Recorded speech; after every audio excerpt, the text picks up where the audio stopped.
Okay, recording started. Thank you very much. I think the video of last lecture should be already available on YouTube and Panotto.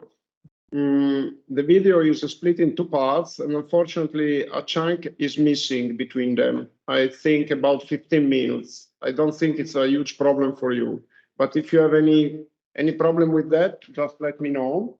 And it was a technical problem. I hope that today we get only one video and everything is included. Remember that usually also the break is included, but with the camera turned off and the mic turned off. Okay, good. So let me share the screen and then let's start from where we got last time. Or better to say, before I start, I wanted to anticipate something related to exercises. So by chance, do you have your PC today? And I see one, and you have a tablet or a PC? Do you have a personal computer with you? No. And what about you? No. Okay. For the next lectures, if you can come with a personal computer or a tablet, I think the program should run also in the tablet, but I am not sure. And so we can make the exercises, because more or less, probably I will start today with some introduction, which doesn't require that you repeat what I'm doing. But if it's possible, of course, you learn better. If I do something on the PC, you see on the screen, and you repeat it, of course, it's better for you.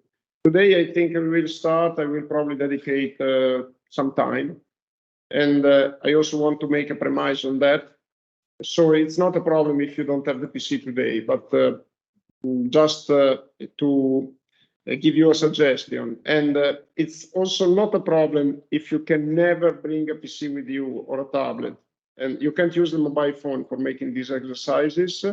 It's not really a problem, but if you are not able to bring a PC at the next lecture, just let me know, okay? Because I may ask if I may borrow you my PC, or I can get equipped in order to try to make your experience more productive, okay? So it's just enough if you tell me. And for now, I wanted to show you how to download and install the package that we need to use. It is a software that allows you to write codes, allows you to write programs for making computations. It is an open access software. It is more or less like MATLAB. Do you have, sorry if I already asked you, do you have already some experience with MATLAB? Yes, everybody. Okay. It's more or less like MATLAB. I just want to check, the software is called R. Do you have any experience with R? No? And with Python, do you have any experience with Python? No. Okay. I want to focus on, usually I focus on the use of R, which is, as I said, simil MATLAB. The good thing is that R is open source and open access, public domain. So you don't have to pay anything to use it, which is a good plus because it gives to you the ability to use it also when in the future you will not be a student of the University of Bologna anymore. MATLAB is not free. If you use it at the University of Bologna, we have a license, which, by the way, costs a lot of money, and it is more than 100,000 euros per year. I think it's 150. And you are allowed to use it within the campus. But once that you're not a student of the University of Bologna anymore, you can't use it, okay, when you don't have the credentials of the University of Bologna. Of course, there might be some versions that were hacked. I give to you the advice not to use hacked version of softwares, especially if you use them in your profession. It's absolutely to be avoided. And so I think it is a good plus for you also for your CV, if you know better than one computational software. MATLAB is, for sure, it's a good item in your CV, but R is also good because, as I said, it's open. And also they are a bit complementary to some extent. These softwares, which allow you to write codes, indeed, usually they are used by writing codes. And the good thing is that on the web, you can find codes that are already available. So you can find toolboxes. If you have some experience on MATLAB, you know that MATLAB has toolboxes. Also R has packages, which is a synonym of toolbox. But besides the opportunity to use packages, toolboxes, you can also download from the web scripts that can be used in MATLAB or in R. It's more or less the same concept, the same workflow. And these scripts are a very good plus because today I think that you can find on the web everything you need to make your profession, already prepared by others in the public domain. So it is indeed a very good opportunity if you become able to browse the public domain, and one of the most known repositories is GitHub. For instance, I give to you some information, but you don't need now to take notes or to assume that you will need to use it. So it is indeed a very good opportunity to be able to browse public repositories and download public software. Of course, you need to check whatever you do, and no matter if you use toolboxes or public domain scripts, you have always to understand what you are doing, what the software is doing for you, and you have to understand the concept behind the software. And if it's possible, you have to check it. So let's see R, how it can be found, downloaded, and installed. So you just need to search on the web for R project. Okay, and the denomination is with a slash, a minus sign. So you have a PC here, perfect. And you have to search for it. I think you can also search without the minus sign. Anyway, the first link that you get in Google is the website of R. Don't be afraid if you see statistical computing. It's not only statistical computing. It's like MATLAB. MATLAB allows to make some statistical computing, but also to make much more than that. The same for R. So if you click here, you get several things. What is interesting for us is the documentation. You see manuals here. And I think you just need to keep in mind that you have here the link for downloading an introduction.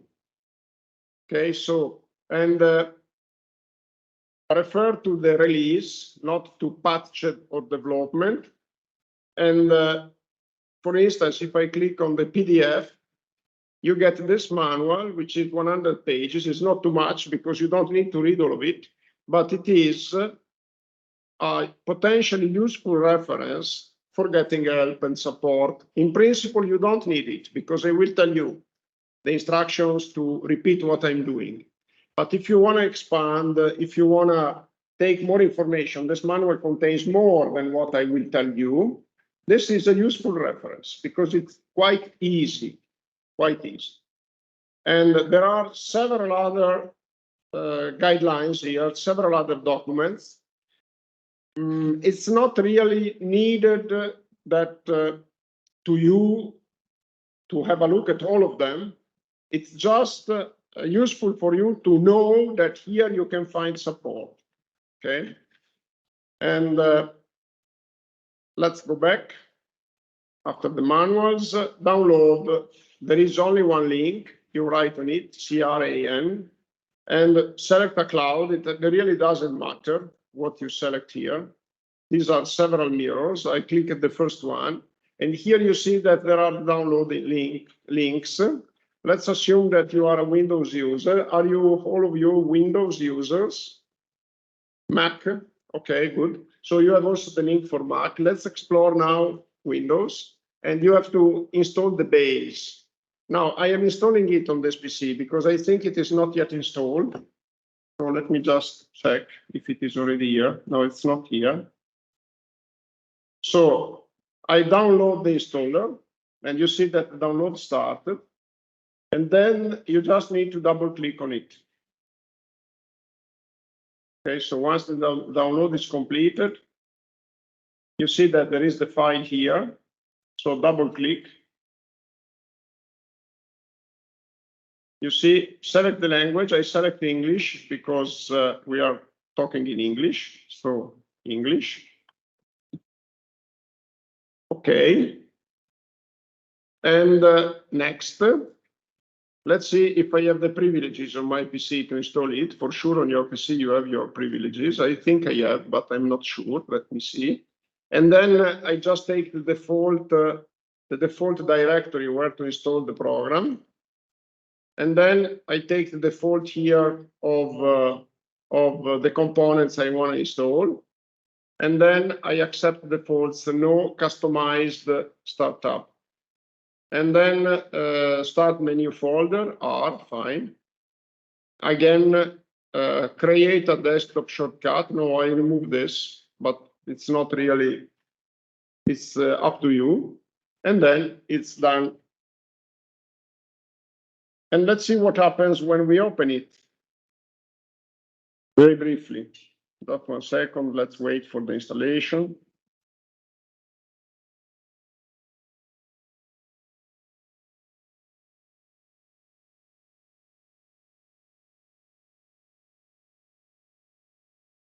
Okay, finish.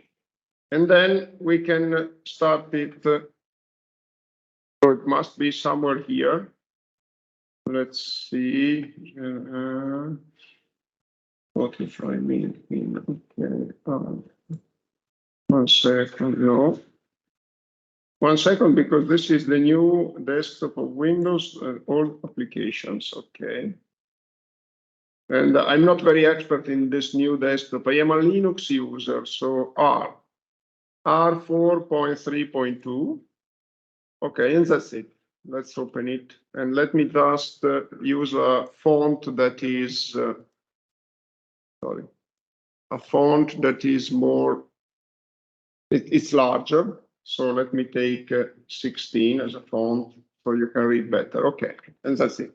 So this is the console of R. The console, it means the place where the code, the program is waiting for your input. The console is the interaction between you and the software.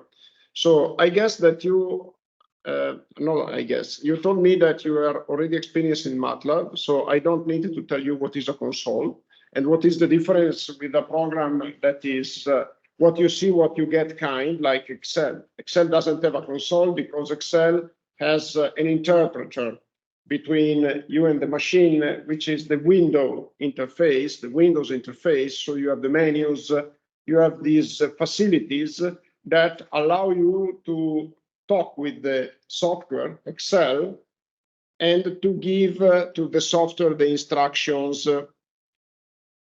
in order to make the software doing what you want the software does. So there is this interaction.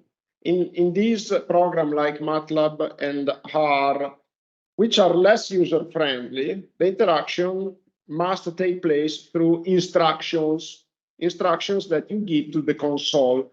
While in Excel, you just click on the window, you select the menu item that you wish, and you interact through an easier way.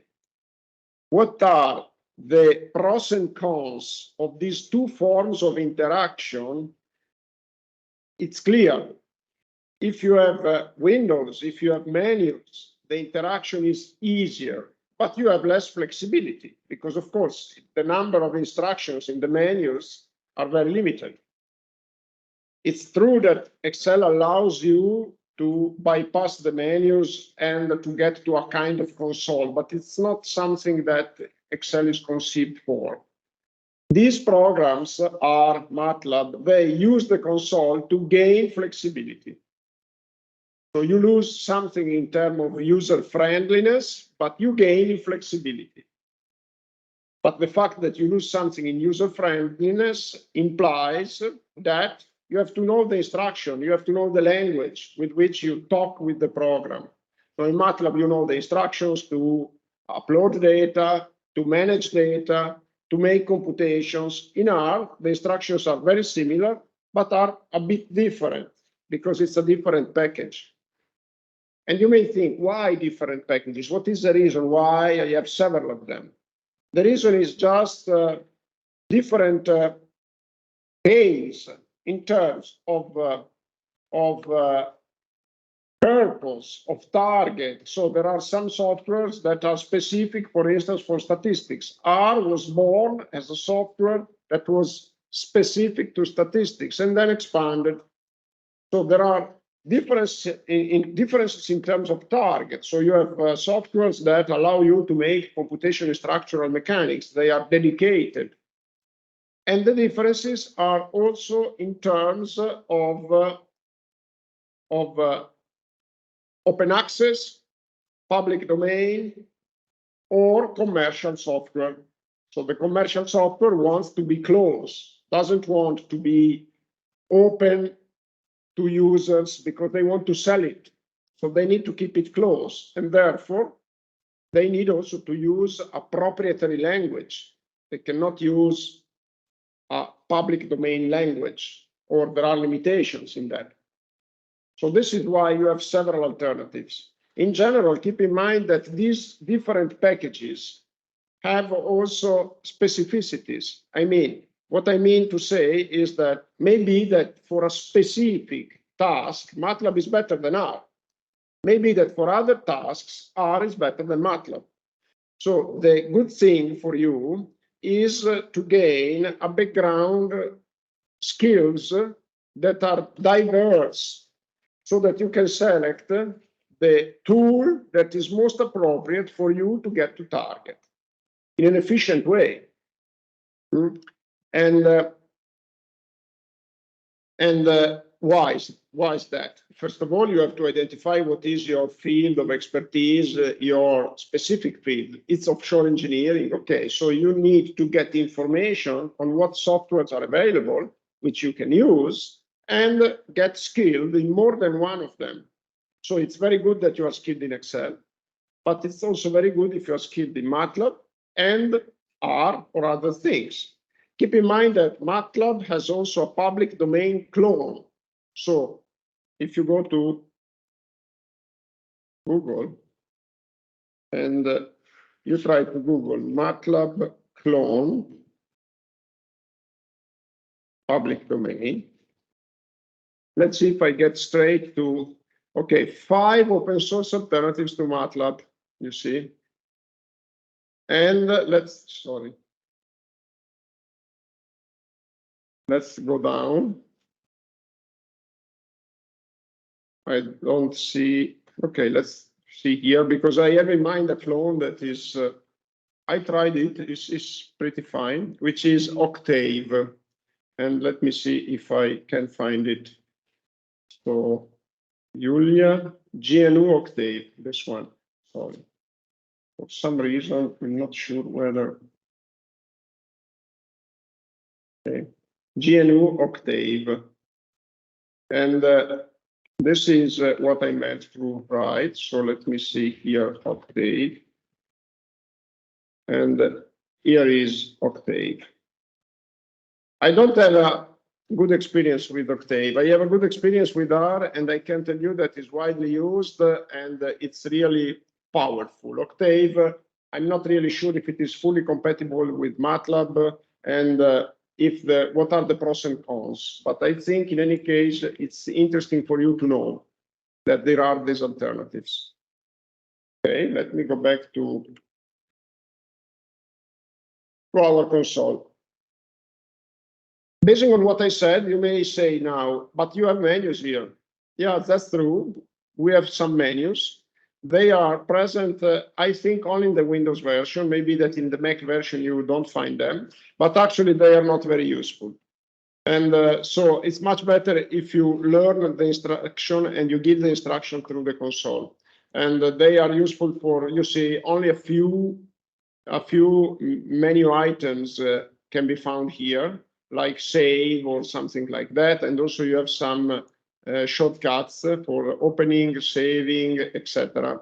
So yeah, explore the menus if you have them. In Linux, I don't have them, but it's not very useful. What it is useful, it is another package which is called RStudio, which is an aid, an interface between you and R. Okay, so try to keep a clear picture of the architecture. R is a program that is an interface between you and the PC. Okay, so with the PC, you cannot give instruction directly. Usually, we don't give instruction directly in the binary codes that the PC understands. We need interpreters, and these are the packages. R is a package, is a kind of interpreter between, it's an interface between you and the machine. And now, given that R is not very user-friendly, some people prepared another package, developed another package, which is called RStudio, which is an interface between you and R. It's not obligatory. You cannot, it's not necessary to use it. You can use R directly, but RStudio gives some opportunities. And for instance, it has more menus, menu items to dialogue with R.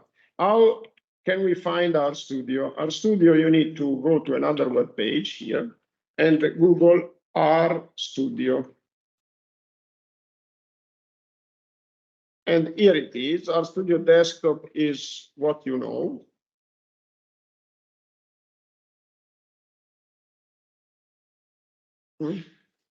So here there is download and install R. We already installed it. And download RStudio for Windows.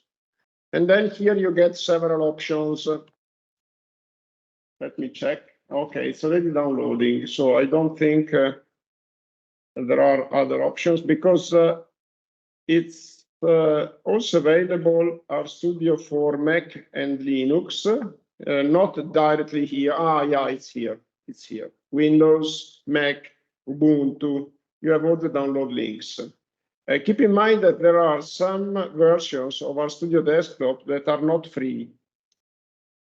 They have a commercial license. You have to take the free one. Now I got it. Let me see if I can install it, because maybe that I don't have the privileges again. Let's see. Yeah, you see, I don't know why, but with R it doesn't ask for the privileges. RStudio asks me the privileges, so I cannot install it. And I can anyway show it to you because I can connect to my PC in my office, which is a Linux PC, or I could put the screen on this PC. I have RStudio here, but let's forget about it now. I just want to tell you if you can please also install it in your PC. In your PC, you are allowed to do that, okay? And just install it because it is a useful reference. But usually, I start teaching R to students from the console, because once that you are able to use the console, RStudio is a plus. But you need, in order to work with efficiency into R, you need to learn how to work directly with the console. In most cases, I stress the term efficiency. I put the emphasis on the term efficiency. Keep in mind that this is one of the skills that may make your life much easier. When you make a job, when you make a task, when you achieve a task, it's important that the task is well achieved in terms of rigorous approach, rigorous computation, rigorous presentation of the results, correctness of the approach and computation and presentations of the results. But it's also important that you are quick in delivering. And there is an Italian saying which says that quick and good don't stay together. We say presto e bene non stanno insieme. So my translation maybe is not the best one, but I think you understood. There is this proverb which says, if you do something and you want to do it well done, you can't be quick. This is absolutely not true. You can be well performing and quick. Of course, you have to find a way to do it. And this is extremely important for an engineer, because if you deliver it quickly, you have an advantage. You are more competitive. You are more attractive into the job market if you are efficient. This is the first thing. Now, employers look for efficient people that can really get to target with good performances and quickly.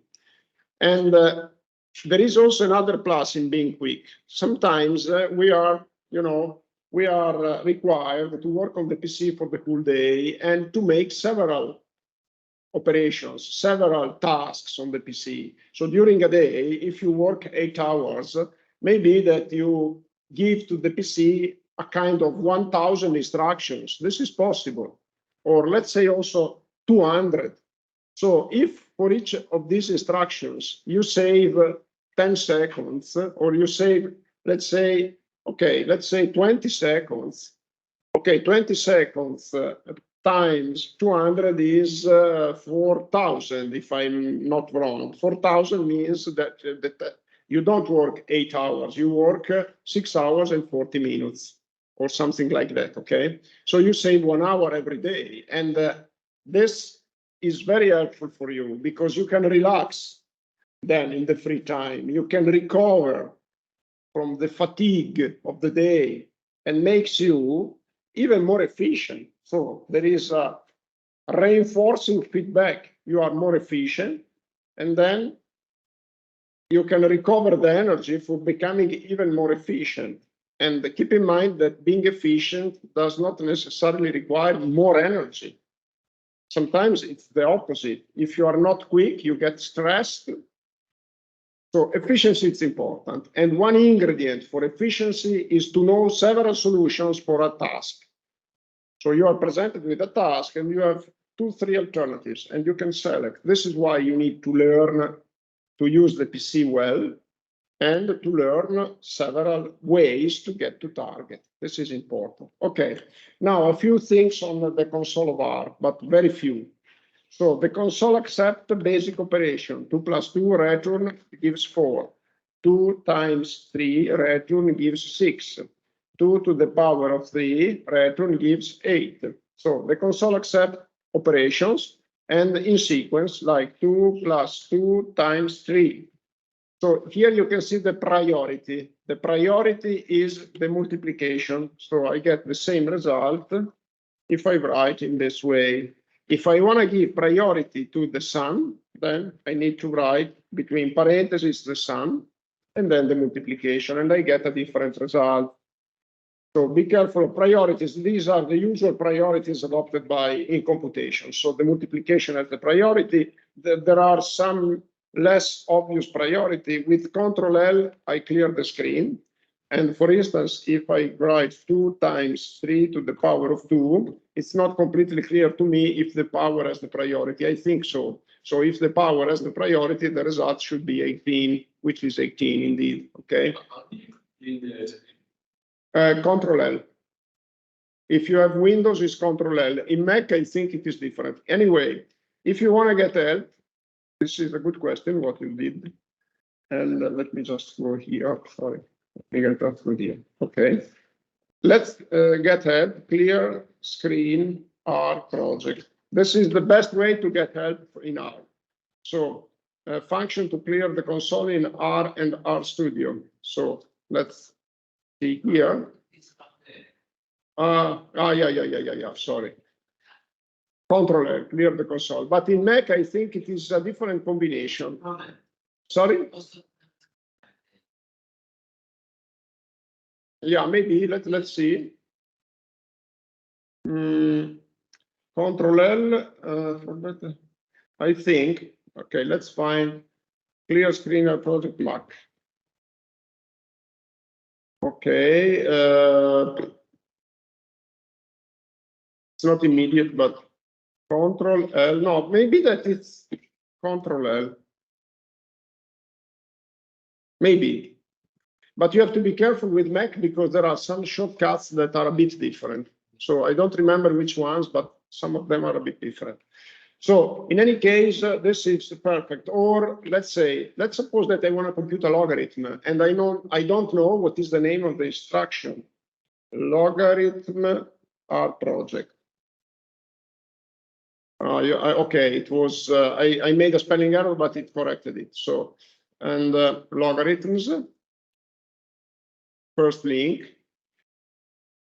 Okay, and I think it is ln. Yeah. No, I don't think this is R. Just 1 second. Yeah, it is R indeed. Okay, and let's see if it is correct. And ln 2.7. No, it's not ln. So I don't understand why the link brought me here. Okay, to avoid confusion. Using the default log function. Okay, sorry, it's log. Okay, so let me go back. I was too quick, too efficient.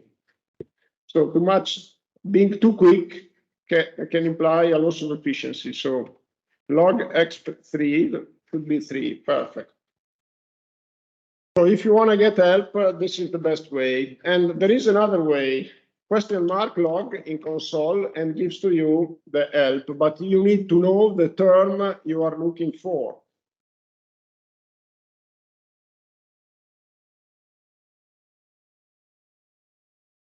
Just 1 second.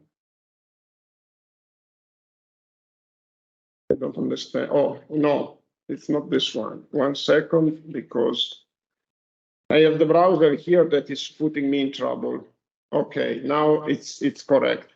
So here you get the help for logarithm, but how did I find it? I found it in the console question mark followed by the name of the function. And so it is, I need to know the name of the function.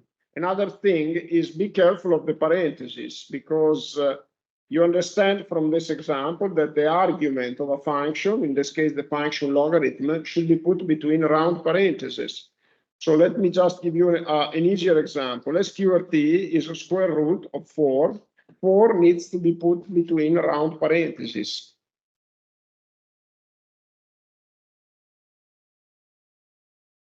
Okay, I think we can stop here for now, because I don't want to move further forward. I think for today is enough. What I wanted to achieve with this short introduction is just to introduce the software to you and maybe to stimulate you to try to make some trials before next week. Maybe we dedicate some more time on delving into the software, the instruction, exploring it. And I'm not sure next week we will be already able to make a practical exercise, because I want to make some computations by applying what we studied together, what we learned together. On the other hand, I'm not sure next week I'll be able to, but for sure next week I will dedicate some more time to introducing the software to you. To make a final remark, these softwares that are public domain open access in general require more experience with respect to a commercial software to get into it. And because, you know, these software that are public domain open source, they are developed by a community, an international community that works for free. And therefore, they need to minimize their effort. And so, and also their priority, it's it's not really to make the software user-friendly. Their priority is to produce something that people need and that is competitive. Because they want to be competitive, what is the reason? Because they want to outperform the commercial software. Because their aim is to make the knowledge free, the knowledge open, and therefore they want to outperform the commercial software. Sometimes these communities succeed, sometimes not. So there are several examples of open source communities that wanted to clone commercial software and succeeded, and the commercial software died. R is one of such experiments. The father of R was a commercial software, which now is not produced anymore. There are some other experiments which didn't succeed, and I want to give you a very relevant example. Word and Excel, there are several clones. Unfortunately, they are not as performing as Word and Excel. Word and Excel are very good software. I mean, Word is a very good word processor, and Excel is a very good electronic sheet. And the clones are not as performing. On the other hand, these communities, they work for free. Of course, they gain something, because when you succeed, when you produce something in the public domain, you gain in your CV, you become an excellent programmer that is known. So people who contributed most to the development of R, of Octave, they found jobs later on. So, I mean, of course, they have also an interest, a personal interest, but they work for free on the other end, and therefore they have to minimize the effort in, the fine details, the details that are not precisely needed. So the moral of the story is that you need to be more experienced if you want to use R rather than using MATLAB. I'm sure of that. You need more experience. On the other hand, usually you find on the web help more easily. When you use open software, you always find somebody willing to help you. So this is to say that you don't have to be discouraged. I'm sure that if you use MATLAB, you have also the power, the skills to use an open source software. And I think it is a good plus of your CV. And, when you finish your studies, your CV is almost empty, which is fine. But on the other hand, you can find a way to put already some items into it. So if you can write, I can use Windows and Mac, it's already a plus with respect to a person that uses only Windows. If you say I use any operating system, no problem, Windows, Mac, Ubuntu, Linux, whatever, I can use every one of them, it's already a plus. And if you can write very experienced user in MATLAB, R, it's more than only MATLAB only, okay? So this is important. Try to, because this is a unique time in your career and a unique opportunity. You have the opportunity now to learn without much pressure. Of course, you have the pressure of exams, of requirement by teachers. Yeah. On the other hand, you are much less pressured during your study with respect to that than a job. Okay, let's close R. So to close R, to get out of it, you write Q and a couple of round parentheses. And it goes out without saving. So I suggest you not to save during your first experiments, unless you have produced something that you want to save. What happens if you save? If you save, all the instructions are memorized and you can recover them later on. And all the variables that you eventually define, we didn't see how to define variables. It's very easy. You can write A equal to, and then you already defined a variable. If you define a variable and you select save, it is saved in your workspace. Okay. Now I select no because I'm not interested. Okay, I think I can close here and go back to my website. Let me see if I have other links that are not needed. I think not. And my website teaching Harbour Engineering. Okay, lecture notes for Harbour Engineering. We completed last time the first link Harbour Engineering, the learning process, and I told you that it's a general introduction, not providing any specific knowledge. So forget about it for the exam. And we talked about cost management and beach design, and we completed this lecture. And here you can find already some notions or some statements that may be asked you during the oral, during the examination in cost management and beach design. For instance, what is a landlocked country and why a landlocked country is considered to be disadvantaged? And it's important that you can express yourself with proper terminology, with fluent speaking. Don't assume that the easy questions are easier. So the easy questions are not easier.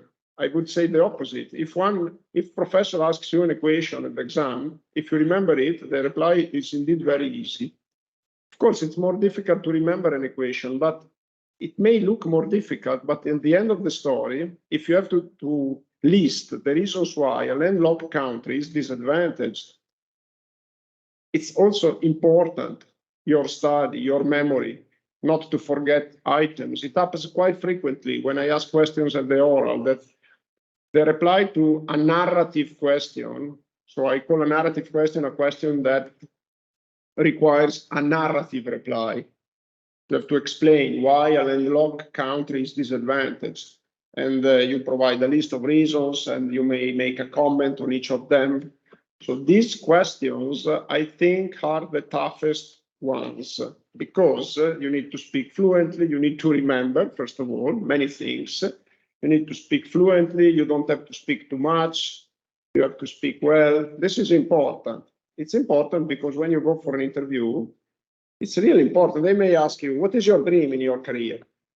And you have to be prepared to this reply, to be convincing, to speak not too much, but in a convincing way. My dream is to design, to make a project, a large scale project of a port structure, because I am interested, I am really motivated in doing that, and that, for the reason that, and that.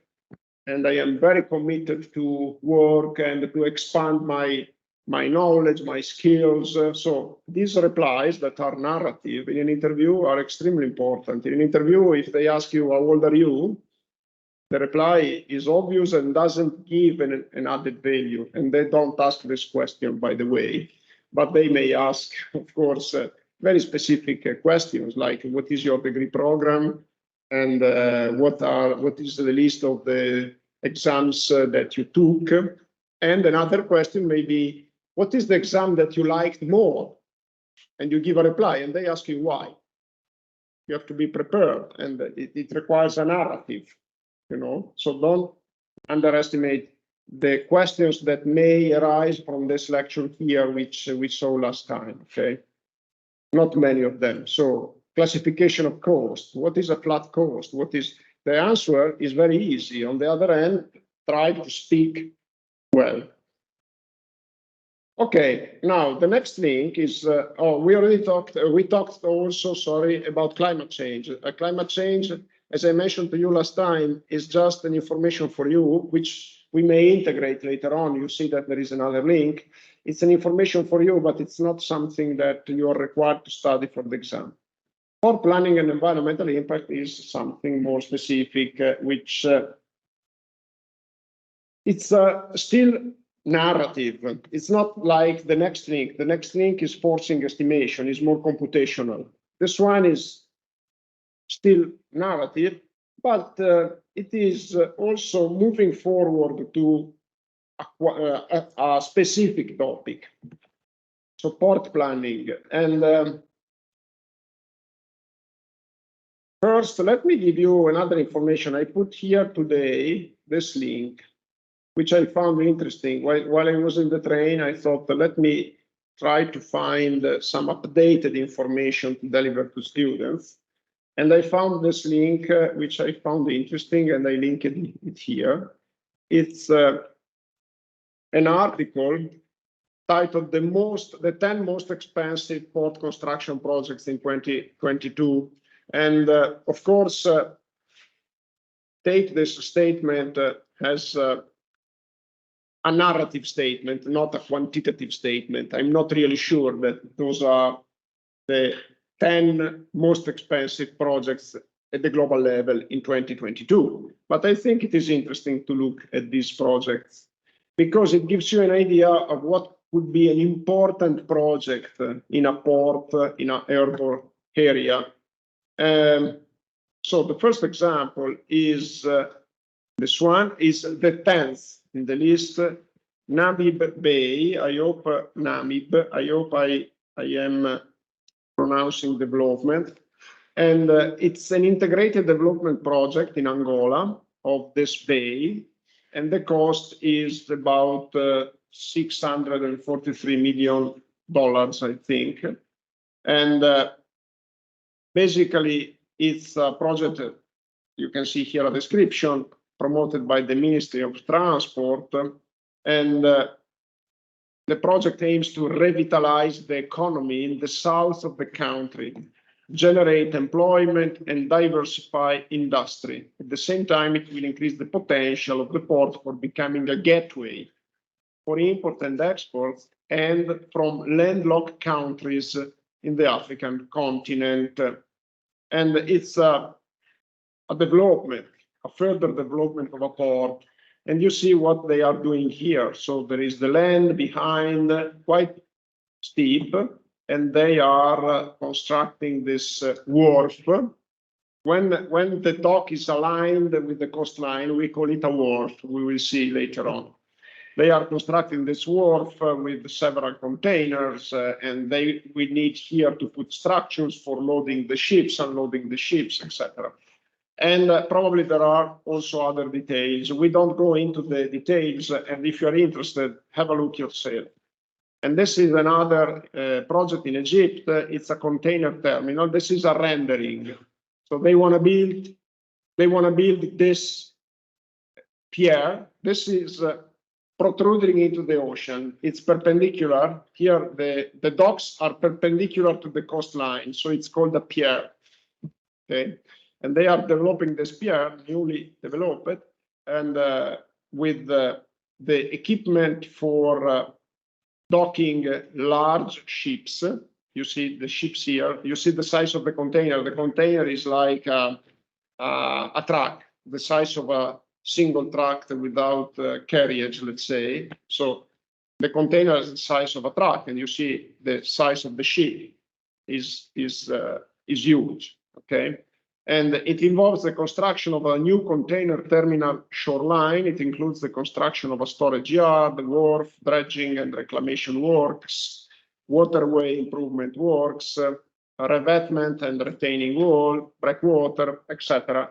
And they are also talking about wharfs because probably there is also there are some wharfs here. And upon completion, the terminal will be able to handle a total capacity of 2 million 20-foot equivalent units. I mean, it's interesting. Another one, Colombo West International Terminal in Sri Lanka, and another terminal. You see that also the terminal that hosts large ships may also equipped with buildings to recover the terminal, recover the containers, sorry, and the goods that are shipped here. There are a lot of cranes. You know what is a crane, correct? It's the stuff that crane, the stuff to move. This is interesting to see. Okay, this is an example of a crane to move the goods, to move the loads on the ship and unload the ship. Okay, this one, this is a salt and potash plant, and it's something a little bit different with respect to an harbor. This is not meant to dock ships, but rather to produce salt and sulfate of potash, and it's a processing plant. it requires a lot of infrastructures, because when you desalinate water, you have also to displace the salt, to displace the side products of the salt of the desalination process, and these side products are a lot contaminated, and there is also a lot of salinity, so you cannot displace them on the land, and you cannot bring them back to the sea, because otherwise you produce a concentration of pollutants and high salinity in a very local spot, which is not allowed for the environmental impact. Let's move forward. This is a new terminal, and this is futuristic. You see, it's huge. You see the size of the trucks here, and and this is a rendering, and it's a terminal at Khalifa Port at Abu Dhabi, and you see the cost is increasing. This is another interesting port development in Larnaca in Cyprus. You see, this is quite a complex layout, quite an articulated layout. And the purpose of these docks is not only to host the ships, it's also to create a sheltered area to protect the harbor from the storms, from the extreme waves, big waves. So they create a kind of refuge where ships can maneuver without being disturbed and impacted by the waves, and they can dock. This is another example. This is Kampot Logistics and Multi-Purpose Port in Cambodia. It's built by using I think this is an artificial stripe of landfill that they created. Probably it was created by building walls around and filling the space, the resulting space, which is confined by the walls along the perimeters, if not walls, by protections, breakwater, and protections in order to create a space, a confined space to fill with material, solid material, to create this kind of groin. It is a kind of natural pier, you see. It's a part of land protruding into the sea, which, as I said, probably it's artificial, which can be used for docking, for displacing the goods. This is in Australia, and you see it's a port headland, inner harbour, the bottlenecking, and it's a complex layout which creates sheltered areas and taking advantage from some natural bays that they further protected with breakwater and docks in order to create, as I said, a quiet area where the ships can maneuver. And then we are getting to this another example. This is a tourism development in the Dominican Republic. It's a touristic port with also facilities for tourists. And this is also artificial. This part of the land that protrudes into the sea, it's an artificial pier. And finally, this is the Seine North Europe Canal in France. This is not a port, but it's a navigable canal that is in France, and it's undertaking the development of a further canal that allows the internal navigation and connection with the sea. And it's a very long canal that they project to construct, more than 100 kilometers, and it's considered also in connection with a port facility. So you see that indeed these projects are very ambitious, and they involve a substantial amount of resources. And this emphasizes once again the importance of these projects, of this design. And on the other hand, they emphasize the attractiveness for an engineer. It would be my dream to be involved in the design of such a huge construction work. Another link that I put in today, and I leave to you the curiosity to explore it, is the link of the World Port Sustainability Program, which gives a map of a global map of the project they are focusing on. This is an international scientific association with a link to industry, which focuses on the sustainability of ports and harbors. I'm not sure if Control Plus, let me see.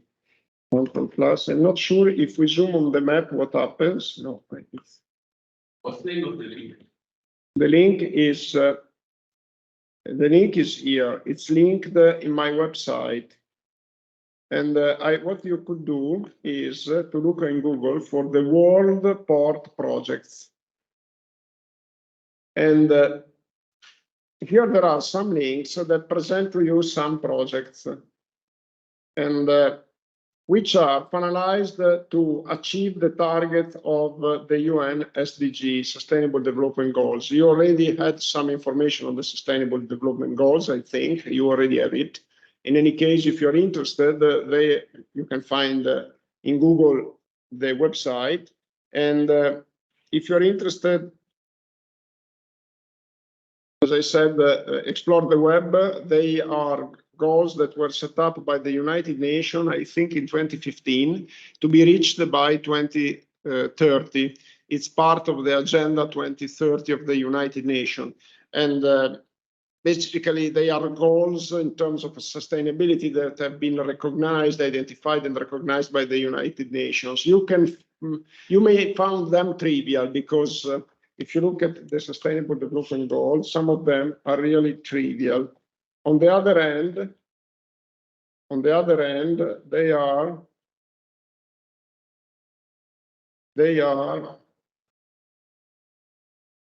extremely popular because they are a target that was set up by the United Nations, and they are frequently mentioned in scientific. You see, no poverty. You may seem that it's trivial, but on the other hand, if you click on that, you see additional information, and in particular the targets. So some of them identify, for instance, target areas, target cities, target communities. So it is indeed detailed if you spend some time on it. And as I said, they are frequently mentioned by scientific publication, international programs. So get some information on them because it's again something that you may find useful if you have to discuss with somebody, if you want to express your ambition in terms of sustainability, in terms of offshore engineering. And gender equality, just keep in mind that it's recognized to be an important target, more and more important as time passes, because diversity in general is recognized to be as an essential element to sustainability. I don't want to talk about this because it's not really pertinent to our specific subject, but I just want to tell you that when you have a technical task, technical mission to achieve, it's indeed very important that you are aware of the socioeconomic implications, societal implications. Sustainability is a societal implication, and the ingredients of sustainability are very diverse themselves, and one of the ingredients is diversity. So it is important that when you are tasked of a technical mission, of a technical target, that you understand the socioeconomic implications, because this is the modern attitude, the modern approach, the up-to-date approach. Okay, technology must be sustainable and must be generates implications in socioeconomic terms that you have to understand. Okay, understand or at least be informed on. Okay, I think we can close this link. Oh, yeah, indeed, I also closed my website because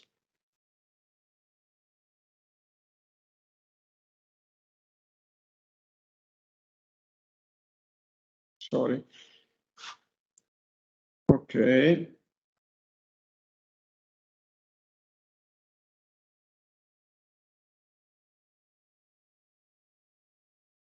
Here we are.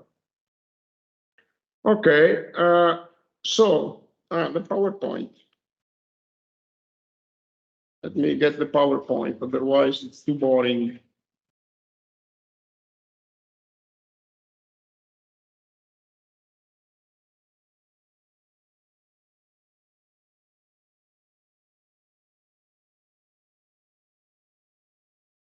But let me also take.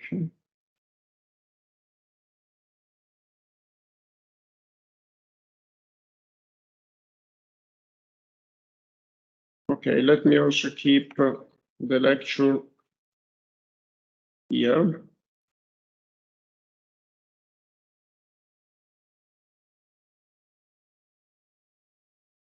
Okay, these are the steps for the preparation of a port project. First of all, keep in mind in my notes, I use project and design as synonyms. I'm not sure it is really correct. And I also asked some native English speakers, and they advised me not to use design, but to use project. But there are some, in some situations, in some context, project is not appropriate. And so even then they were not able to suggest any alternative to using design. So in a way, let's treat them as synonyms. And I realized that the English is not a rigorous language as the Latin languages are. In Latin languages, usually, I mean, the usage of terms is very rigorous. In English is a little bit, there are many Englishes in American English, UK English, and New Zealand English. So pronunciation is different, which is something that, for instance, in Italian, okay, we have the dialects, but the pronunciation is quite well codified. Okay, anyway, let's treat design and project. So for final detailed design or final project, I use them as synonyms. So these are the steps. You need a consultation with stakeholders because this is part of the socioeconomic implications. And the stakeholders usually are very diverse, and this phase of stakeholders consultation usually is not easy because they have different expectations and different concerns. And,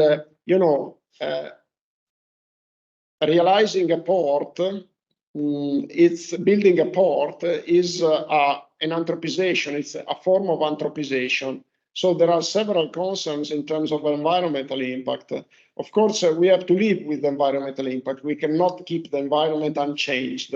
We need to change it if we want to exploit resources, if we want to promote socioeconomic development, if we want to achieve the sustainable development goals, we have to develop. So the option is not to develop. But on the other hand, we know that anthropization is a term that it's used in a negative way most of the time. And therefore, you have to be very careful with the consultation of stakeholders and very careful about the environmental impact. I tell you that in Europe, in Italy, but I would say in Europe, today, the concerns related to environmental impact are really dominating over the priorities determined by sustainable and socioeconomic development. So if you want to build a dam to get more water, or build a port to promote trading, international trading, and the socioeconomic development, in Europe, it's easy that you find that the reservations connected to the environmental impact dominate on the priorities related to socioeconomic development. So this is the reason why you see here environmental impact assessment. And environmental impact assessment, it's really not easy. So planning and consultation, preliminary load estimation, and preliminary project. Usually we need a preliminary project that allows us to make an environmental impact assessment, allows us to again, dialogue with the stakeholders. And then we need to submit the preliminary assessment to the relevant authorities, which have to give us, to release us the licenses, the required licenses. And then there is hopefully the approval of the preliminary design, and then we have to prepare the final project. Final means that it includes detailed sizing of all the infrastructure, etc. And keep in mind that when we talk about ports today, we know that many of the ports all over the world are faced with the challenge of lack of space. So we have several projects finalized to renovation. And the lack of space, why? Because international trading, especially during the period of the liberalism, of the economic liberalism, increased a lot. When globalization took place, international trading increased a lot. Today we are, after the pandemic and after the economic crisis of 2007, we are close to a recession period. And we will see if we are at the start of a recession period or at the start of a new era of liberalism and globalization. Now we have those international tensions that are in a way limiting our possibility to further expand. But still, many parts of the world have increasing traffic, and therefore they need more space. There is another option to gain more space, not physical space, but to gain more capability to manage traffic. And the second option, the B plan, is logistic. So there is an intensive activity, and there are specific fields. Logistics of ports, port logistic. It's a specific field focusing on new algorithms, new methods for managing ports, for loading ships, unloading ships. For instance, there is a specific discipline that is focusing on how to best load ships with containers of different size, because you want to minimize the voids. You want to maximize the number of containers which have different size. So we need algorithms, and we need a probability distribution of the size of the containers, and we need algorithms for the optimization of the usage of the space. And this is a specific field, it's very popular. And typically it's dealt with by system engineers. It's indeed interesting. I forgot to tell you one thing, sorry. Today I need to modify a little bit the timeline because my train is anticipated. So I teach up to 2:30 and then 15 minutes break and up to 4:10, 2:45, 4:10. I'm sorry for that, but I don't know why. I think there are construction works and they anticipated the train 10 minutes. So I need to shorten the break. Sorry, I didn't tell you in advance, okay? Good. So logistic is another interesting branch. We will not deal with the logistic, okay? We will not talk about it. I'm not a system engineer, so it's not my field and it's not our field. Okay, so let's focus on something that is more related to civil engineering and offshore engineering in particular. And just 1 second, because I want to make sure that I'm not forgetting anything. So, where is the presentation? It's here, sorry. So let's focus on load estimation. Load estimation for berths. What is a berth? A berth is a structure in ports and harbors where a vessel may be moored. What does it mean to moor a vessel? To fix a vessel to the land.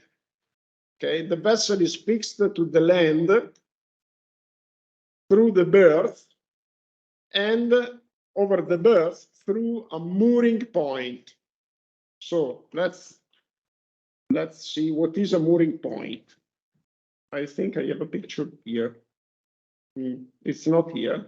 So let's go on Google. I like this way of finding information, okay? Googling mooring point. And we can look for images, but you can see already the images here. This is a mooring point, okay? And usually the the ship is moored through the mooring line. The mooring line is a rope. It's typically a static rope with some elasticity. It's static, it's called static, but being a rope, it keeps some elasticity, which is needed because to absorb the loads. And it's connected to the mooring point. And this is called, I don't remember the name of this mooring point. It will come back in my mind, I'll tell you. And it's connected on the ship on an analogous fixed anchor, which is called, okay, I forgot the names, but they will come. Okay, and again, the presentation. So once again, the berth is the structure in ports where the mooring points are fixed. So it's an artificial structure, or of course you can also use, it's an artificial structure when we called it berth, at least partly artificial. And usually the purpose is loading and unloading goods and passengers. So this is our definition for berth. And berths are managed usually by a responsible body, like for instance, a port authority. Of course, there might be also private berths, small size maybe, which are not managed by an authority. But usually our interaction as engineers is through an authority. So there is a port authority like the Ravenna Port Authority,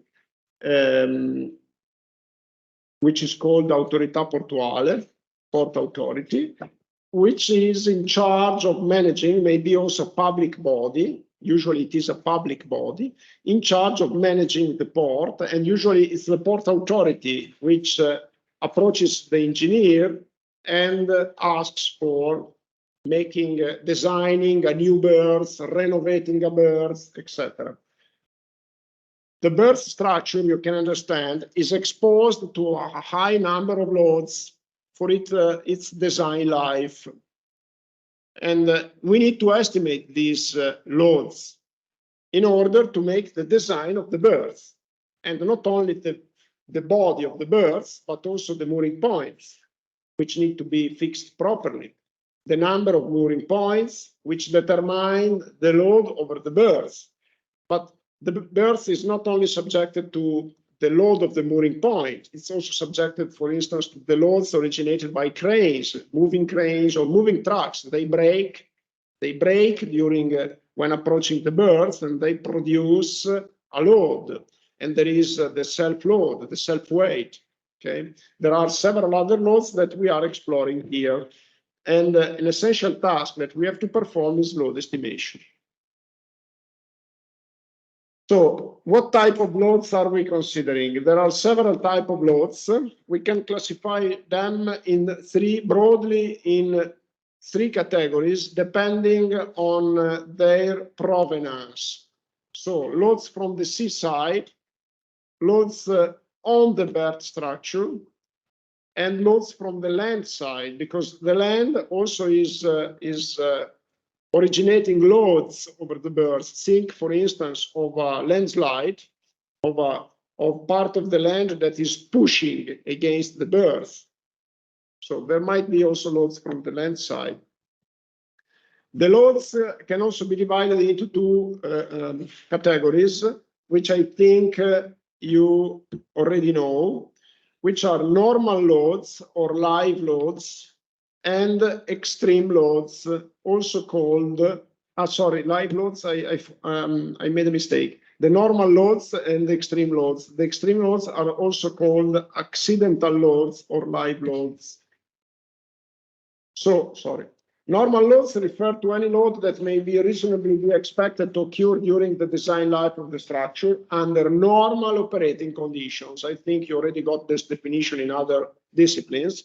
So under normal operating conditions, like for instance, a building, people standing over a floor, or, they originate a normal load in normal operating conditions. Extreme loads may occur in exceptional situations like an earthquake, and they are infrequent and unlikely because, they are infrequent and therefore unlikely. Otherwise, they wouldn't be extreme. Extremes, by definition, are unlikely. It is something that is happening once in a while. And these extreme loads are several, are a huge number. And they are also unlikely to occur at the same time, unless there is dependence between them. And we will explore some cases of dependence. So what is the result? The result is that if they are unlikely to occur at the same time, we shouldn't finalize the project by assuming that they are occurring all together, because you may be tempted to say, okay, I want to stay on the safe side. I put all of them together. But in this case, you obtain an oversizing. Oversizing is to be avoided in engineering, as you know. Of course, undersizing is to be avoided because of the risk of collapse of what you are projecting. But oversizing means that you are employing more resources, so the project costs more, to the extent that you may not have sufficient resources to make it, and therefore it can be dismissed. And this is something that we need to avoid, because if we want to reach sustainable development, we need also to take action. So, for instance, with climate change, you know, sometimes there are some projects that are dismissed because they are too costly. And also oversizing means environmental impact. So you don't have to create more impact than required. So we need to try to size the intervention in the proper way, which is a difficult task, but we are engineers, and the task of the engineer is to make a rigorous sizing, a rigorous project. You know, it's quite obvious that you don't put all the extreme loads together, but you have to assume to some extent that indeed some of them may occur together. A selected number, especially if there is dependence. What is dependence? Dependence is that if I have factor A, which becomes true, there is a higher likelihood that also factor B, load B, becomes true. And so they are not independent. If I, for instance, I toss a coin, and which is the first event, and the second event is rolling a dice, and they are completely independent. But if the first event is rolling a dice, and the second event is that there is an overload over the table when I roll the dice, there is some dependency, because the dice, it's unlikely that causes a significant overload over the table, but it may originate a vibration, which is to some extent may be responsible if the table is very weak of a collapse. So these two events are to some extent dependent. I didn't make a nice example. Let me make a more interesting example. A more interesting example is, for instance, the occurrence of a flood and the rupture of a levee, okay, the collapse of a levee. And these are unlikely events generating overloads. The flood is generating an overload on the levee and an overload over the society, because the society is exposed to a danger, to a risk, and therefore there is a stressful situation. And there is indeed dependence between the flood and the levee collapse, which is also unlikely. It may occur also without a flood, because sometimes it happens. Sometimes it happens for the activity of human activities like an overweight over the levee, or there are several reasons we can cause the collapse of a levee, but the event collapse of a levee is dependent on, to some extent, not fully, but to some extent, to the occurrence of a flood. So we have to estimate also the likelihood of concurrency of these extreme loads. Now, how to estimate loads? First of all, the first advice is in the country where you are working, which we don't assume it is Italy, you may have regulations. You may have prescriptions by law. So first, you need to get information on this. So if there are prescriptions by law, you have to meet them. It is not easy. I mean, in some branches of engineering, it's very easy to find regulations. And in some countries, it's very easy. If you operate in other countries, and in particular, in very specific branches of engineering, like port engineering, it's not so easy to understand if there are regulations. Also in river management, sometimes it's not easy to understand what is the authority which is the authority that is responsible for the river. So understand if there are formal regulations, what I call here formal regulations, which are different country by country. And keep in mind that in some cases you may have guidelines. So they are recommendations. If there are guidelines, try to meet them, because if you make a mistake and you went against the guidelines, I mean, it's clear that you have a higher responsibility. And if you don't have guidelines, if you don't have a formal regulation, refer to standards. Standards may be international standards. For instance, we have explored the website of the World Port Renovation Program. Try to explore if these international associations, international scientific associations, they give standards. And I will give you some standards that you can find in international publications. And keep in mind that there are not only international authorities which may give formal regulations or guidelines. There are also several international authorities. So you need to get this information and try to obey at what is advised. And adopt safety factors. We will discuss them, because it's a usual practice in engineering, as you know. When there is uncertainty, we adopt safety factors, and be careful of randomness, casuality of the loads, which implies the presence of uncertainty. And of course, be aware of the responsibility of the engineer and ethical codes.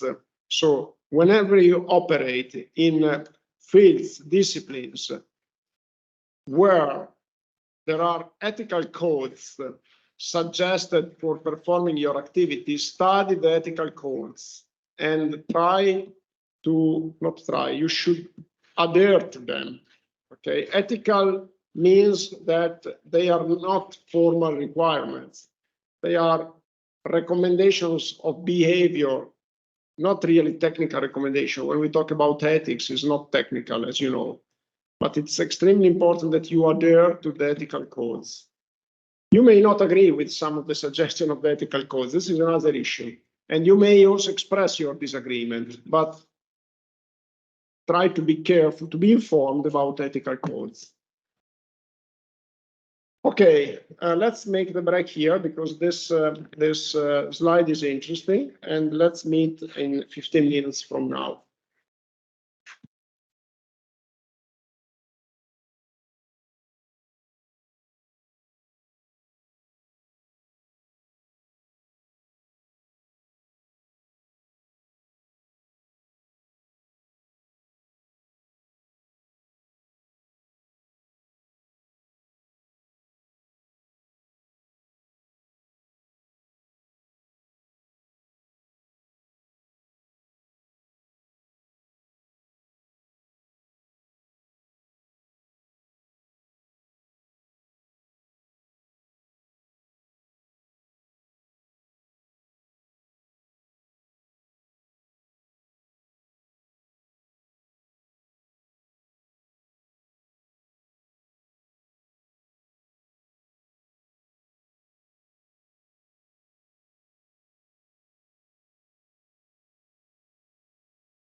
And the screen is shared.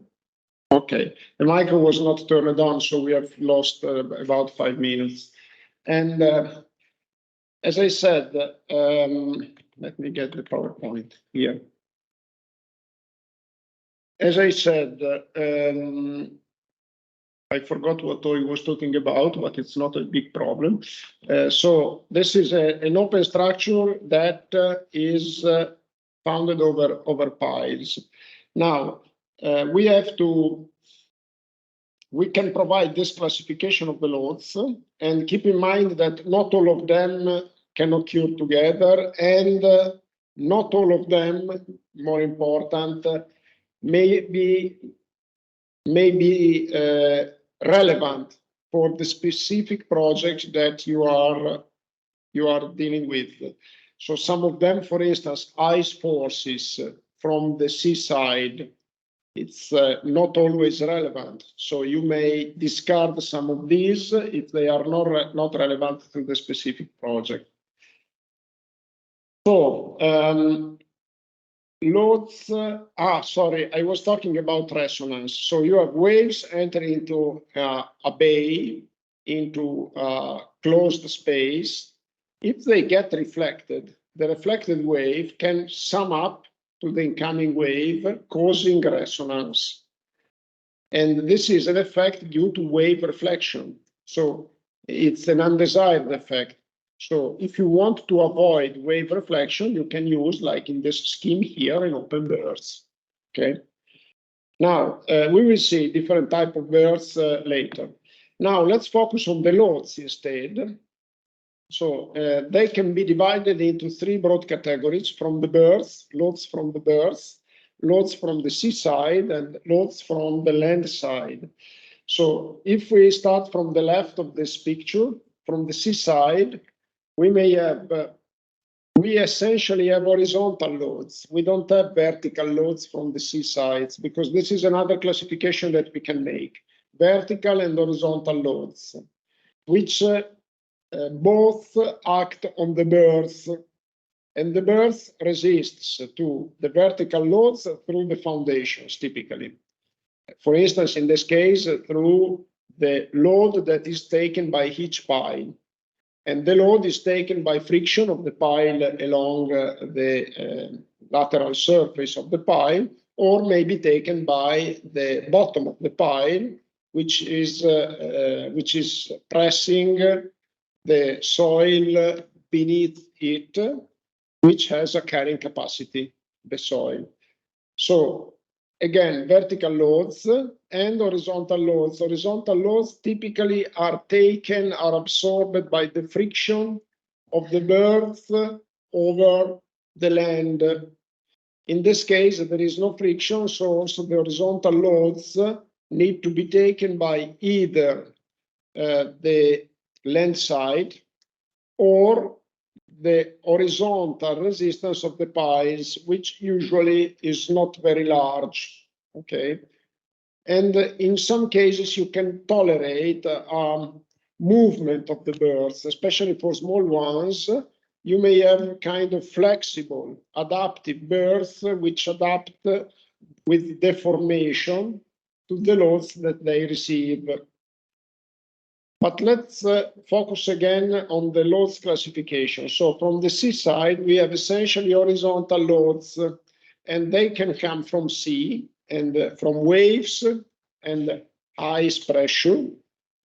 They can come from the ship that is docked, so ship impact and friction, and bollard forces. Bollard forces means the mooring forces. Okay. And from the bollard, it identifies the single mooring point. So this is the word that I couldn't remember before. On the land side, the mooring point is also called a bollard. And through the bollards, you have horizontal loads from the ship. Okay. And this is from docking ship. Docking ship means the ship that is approaching the berth. So you have ship impact here. and you have guidelines for estimating the forcings due to ship impact. And then you have possibly horizontal loads from ship at dock, bollard forces again, wind, waves, currents, because the waves acting against the ship cause a loading over the berth through the bollard forces. Okay, you can incorporate these in the bollard forces in some cases, but not always. So it's more significant, more illustrative to keep them split into bollard forces alone and wind, waves, currents. And then you have also some vertical load from the seaside, sorry, so not only horizontal. I was not looking carefully at the figure. The vertical loads usually are less significant than the horizontal loads. They can come from bollard forces, vertical forces on fenders, ice forces. What are the fenders? The fenders are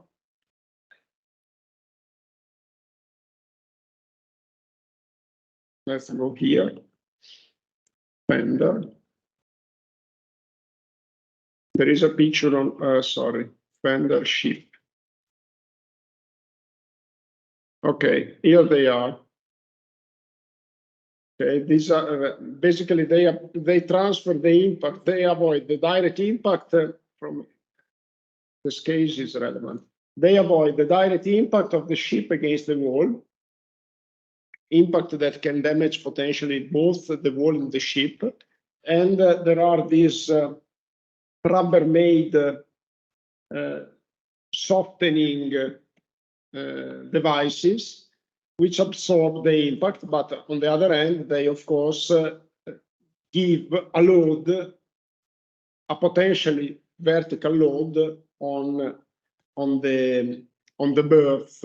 It's an horizontal load and potentially also a vertical load. Okay, here we are. In fact, we have we have vertical forces on fenders here, and here basically the forces on fenders are included in the ship impact and friction. Ice forces again, which may be not relevant in some cases. And then on the berth, we have horizontal loads, which can be given by thermic dilatation, cranes, wind force, and the forces against carbs and friction forces. Okay, the carbs are let me check. Carbs for. They are tools that are basically aiding the braking of cars and trucks. See what is a significant figure. Carb.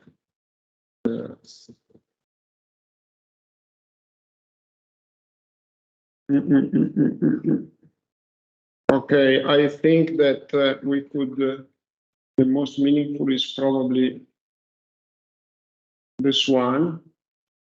And these are, you see, they are put against, for instance, the wheel of a truck to fix them, to keep them, not to allow them to move. And but of course, if there is wind against the truck, the carbs basically give an horizontal load over the berth. And you know, the wind forces in a port are very relevant because of winds with high speed, and therefore, even on the parked trucks, these forces can become very relevant and need to be considered. So, forces against carbs and friction forces, while the trucks are slowing down their speed, their velocity, of course, there are friction forces when they are breaking. And then vertical loads, birth buildings, superimposed load, like for instance the containers, etc., snow load and ice forces. And from the land side, there are horizontal loads that can come from soil filling. Soil filling is very often used in order to connect the land with the birds. So basically, the birds is according to some layouts is constructed by building walls on the land side and the sea side, and filling the space inside with land filling, yes. And then also on the land side, to connect the land with the vertical wall, you put some land filling. We will see some pictures later. And the pour water load. And the vertical loads are again soil filling and superimposed loads from the land side, because when you have a vertical load on the land side, the vertical load is transmitted potentially to the birds in the form of a vertical load transmitted by friction. Okay, now we will focus on some of these loads. In particular, from the seaside, we will focus on wind forces, bollard forces. We will make some example of practical computation, waves and currents. And keep in mind, wind, waves, and currents through the ship, through the dock, the ship. So we will focus on these particular loads from the seaside. We will not focus on loads from the land side, and we will say something on the loads from the birds. We will not talk about vertical loads from the seaside. Okay, now there are, in any case, if you want to learn more, besides what we will discuss, there are references on my website, and I want to give you, in particular, one, which is, let me see if the link is still working, the Spanish standard. And I think I selected it because it is open access. And it's a standard that is not very recent. It was published in, let me see if I can find a date here, I think 20 years ago. Yeah, it's 1990, 30 years ago, a little bit more than 30 years ago. And it is an interesting publication because, as I said, it is open access. So I referred to this Spanish guideline not because of a specific feature related to its content. I refer to it because it's publicly available, but you may find similar guidelines in other countries, not all of them, as I said. This is very complete, and I think it is also up to date in terms of recommendation. And you see that it gives characteristic values of the actions in terms of permanent loads and variable loads.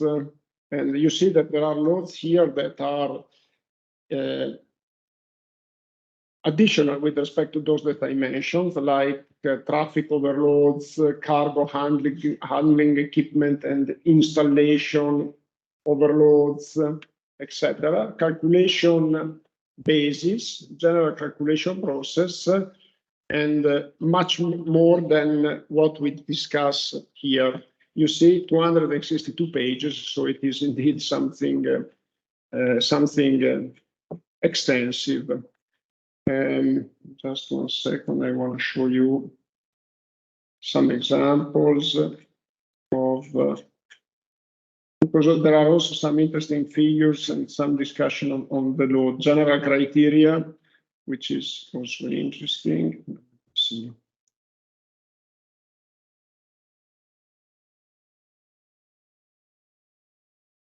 Quantification, okay, this is not really relevant to what we are discussing.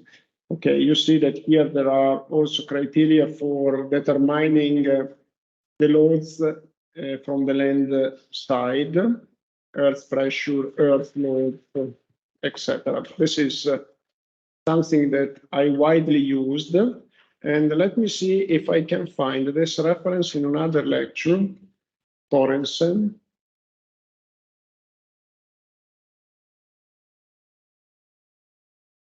See if it's in one. Just 1 second. Forcing estimation note.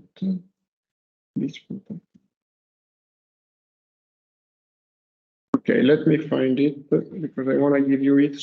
No.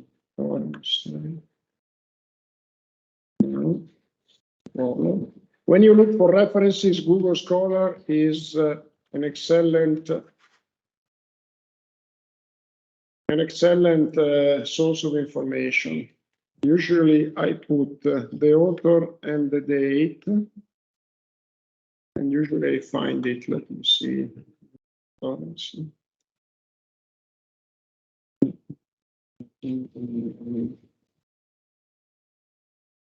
For Designer's Handbook, and this is the one I was referring to.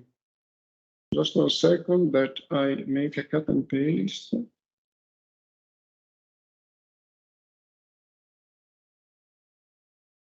Okay, let's see, PDF.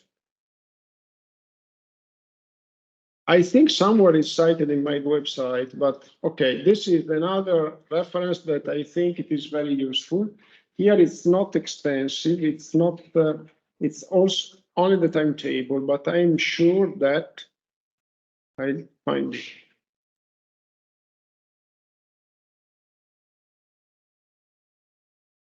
Okay.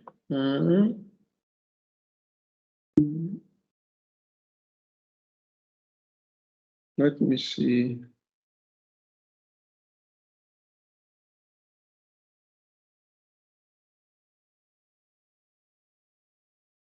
Okay, I think open PDF.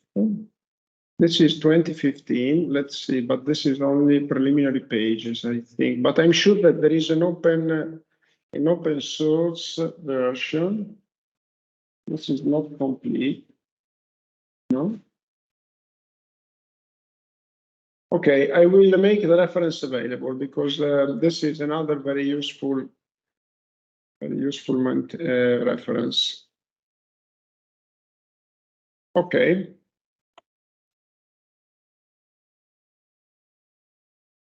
Good. Now, combination of loads. This is, as we discussed, another critical issue. And you can use these preliminary guidelines to get first indications. First of all, the number of different loads, as you have seen, is relatively high. And then we need to find some way for combining the extreme loads by taking into account that they are not likely to co-occur. In general, you know, dependence plays a relevant role. So this is what we have to decipher, because it's clear that extreme loads have a very low probability. And therefore, if you want to estimate the probability that they occur together, like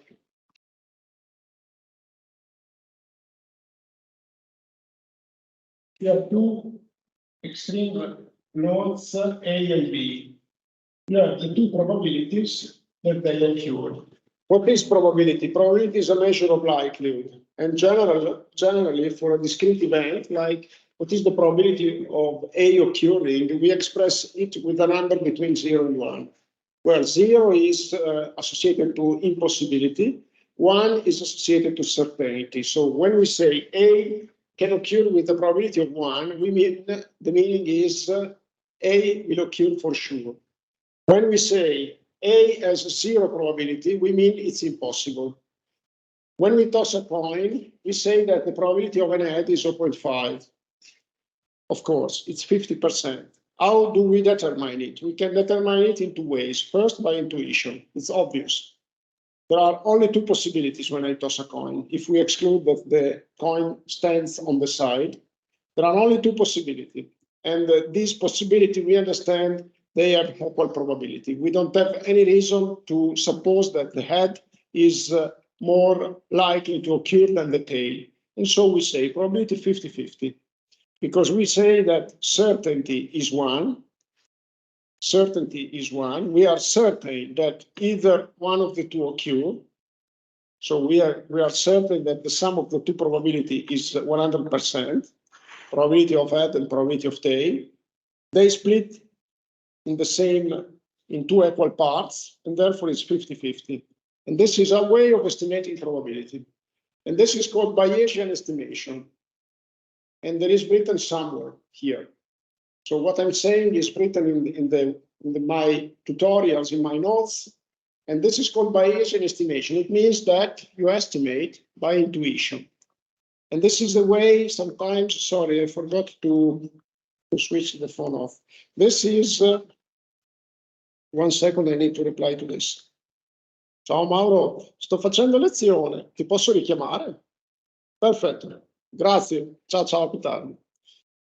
And so this is called Bayesian estimation of probability. Bayesian means by intuition, okay? There is another way to estimate the probability of the outcome from tossing the coin. Making experiments. I toss the coin 100 times, and I realize that in the more or less 50% of the trials, I get a tail, and the other 50% is an head. So in this way, we estimate probability of event A by measuring its frequency through experiments. And this is the frequentist estimation of probability. Okay, so we have two events, A and B, then, and they are unlikely, they are extreme. It means that the probability of A is close to 0, probability of B is close to 0. What is the probability, the combined probability that A and B occur together? It is PA times PB. So you see that this one is close to 0. Close to 0. And this one is also close to 0. The product is even lower. Even lower. So you see that if we assume that they are independent, so the occurrence of A that doesn't have any influence on the occurrence of B, the probability of them occurring together is very low. So it is very unlikely because they are extreme events. By definition, they are unlikely, individually unlikely. The combination is more and more unlikely than the probability of occurrence of each one of them. But if they are dependent, then the probability of them to occur simultaneously is given by probability of A times probability of B conditioned to the occurrence of A, which means that I cannot use the probability of B alone, because if they are not disjointed, I have to use a probability of B occurring after A has occurred. If they are independent, it doesn't make any change. So rolling a dice, tossing a coin, there is no dependence. So the probability of B conditioned to A is equal to the probability of B. It doesn't change the outcome from tossing a dice if I get a tail from tossing a coin. But in the case of a Levy, if I know that the flood occurred, it's A, the probability of the Levy collapsing is much higher than the probability of B collapsing alone without flood. And therefore, if there is dependence, I have to estimate the probability of B conditioned to A. So let's think of, for instance, of co-occurrence of extreme wave forcing against the berth. So the wave that is pushing against the berth. This is one extreme event. And the probability of a docked ship to give an high bollard force to the berth. Okay, these two events are not independent. If I have an extreme wave, which is giving its own forces, then it's very likely that also the docked ship gives a very high Bollard force, an extreme Bollard force. And therefore, I have to estimate this probability of B condition, probability of the ship giving an extreme Bollard force, condition on the fact that I already know that extreme waves are giving an extreme force against the berth. And the way I estimate this is through concurrency factors. So I say, okay, I sum the forcing given by the extreme wave plus half, for instance, of the extreme forces given by the ship. The extreme Bollard force is given by the ship. Why half? Because there is a concurrency factor of 0.5. If I think that they are very likely to occur together, the concurrency factor is 1, which means that I simply sum the two individual extremes. If I think they are completely independent, I don't fix the concurrency factor to 0, because even if they are completely independent, they can occur together. Probability A times probability B, they can occur together. So it's not 0, but it is not 1. Okay? If I think they are mutually exclusive, because it may happen, not in this case, I don't have an example to give, but it may happen that A and B are mutually exclusive. So if A happens, B it's impossible to happen, then the concurrency factor is 0.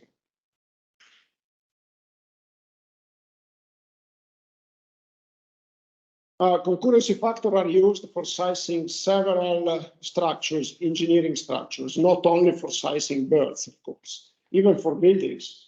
When you can take the concurrency factor between an earthquake and an extreme wind forcing, they are not related at all. So I would say that the product of the probabilities is to be used.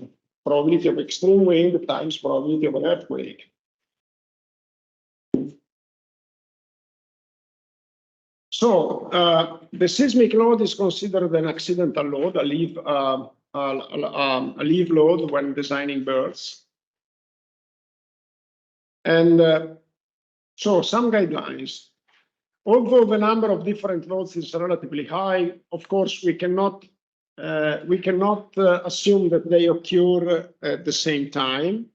And in general, it is unlikely that more than 2 extreme loads occur together, unless they are known to be dependent, of course. But given that extreme loads, usually they have a low dependence between each other. The example that I made between the flood and the levee is an example with high dependence of 2 extreme events, collapse of a levee and occurrence of a flood, of a high flow, let's say.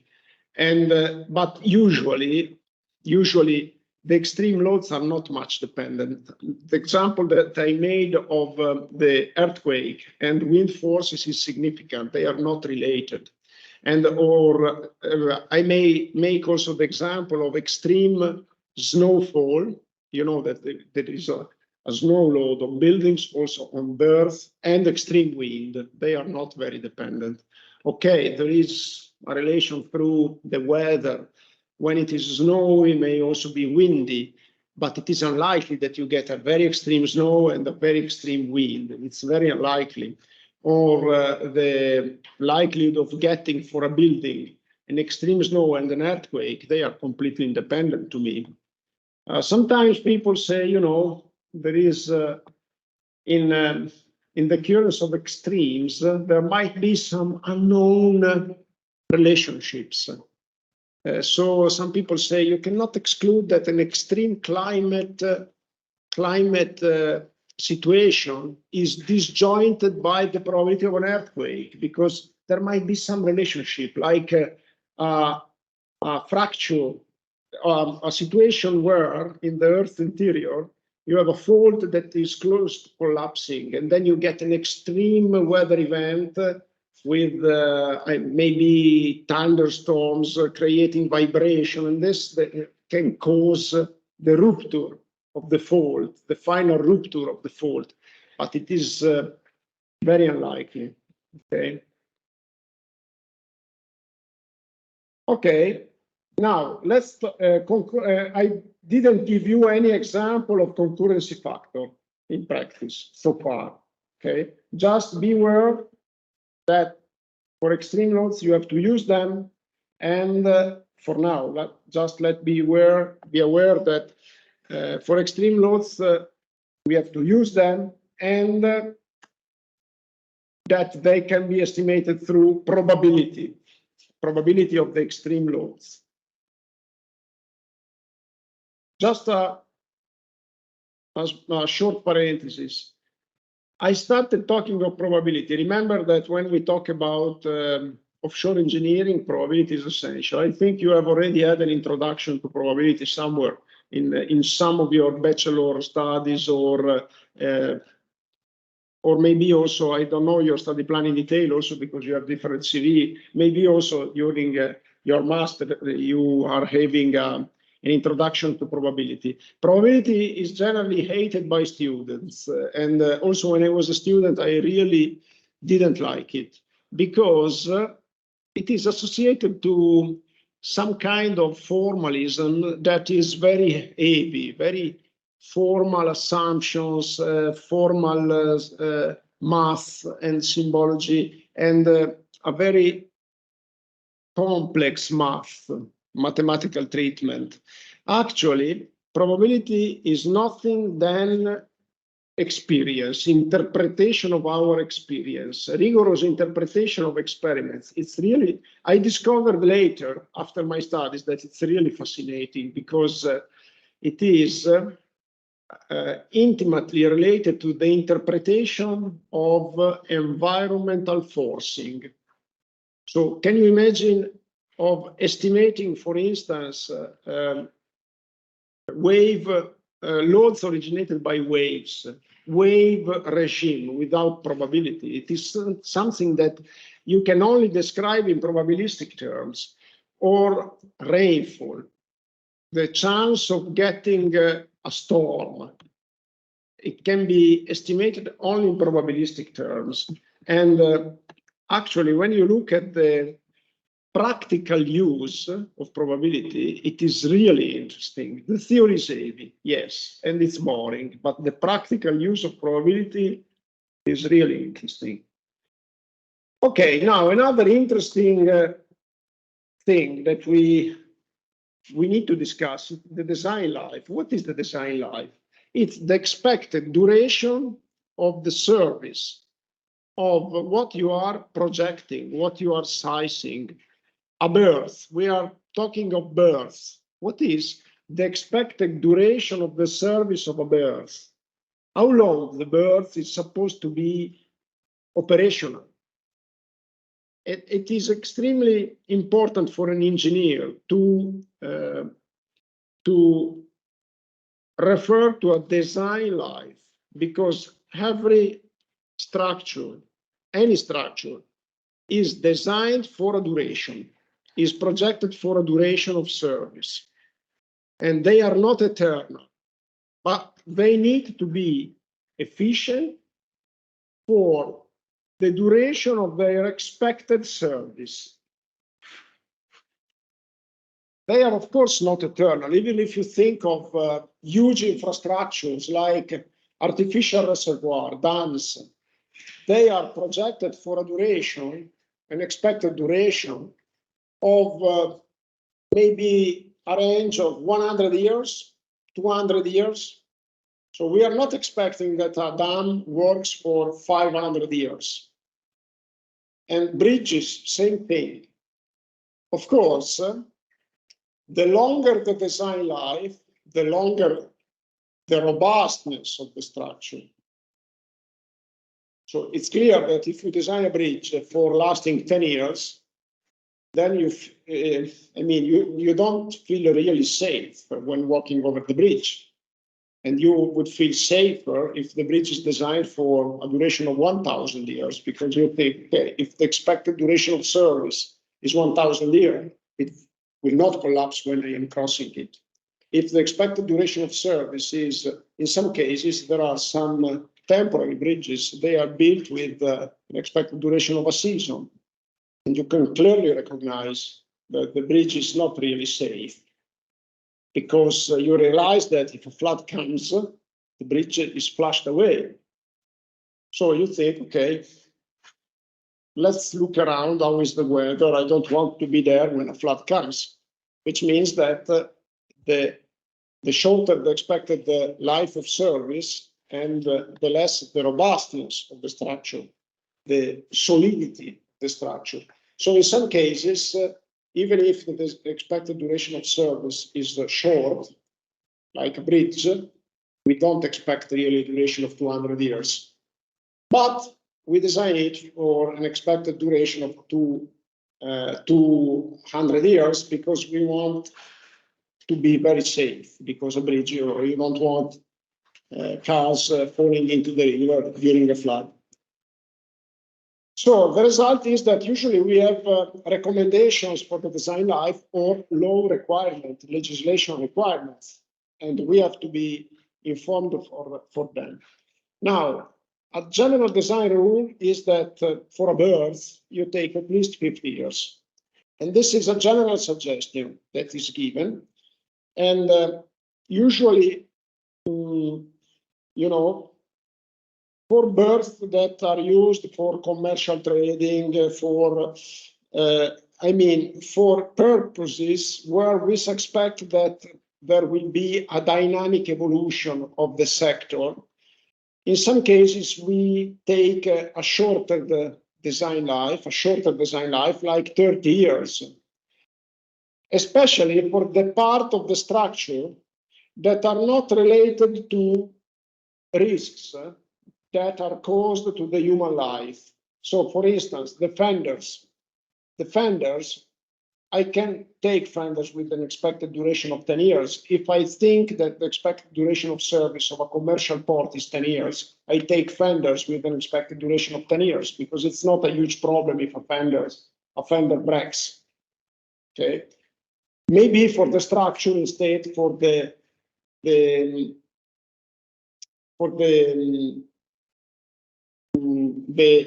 intimate structure of the berth, even if the duration of service is 10 years, I may think, okay, but if the berth collapses, then people may die.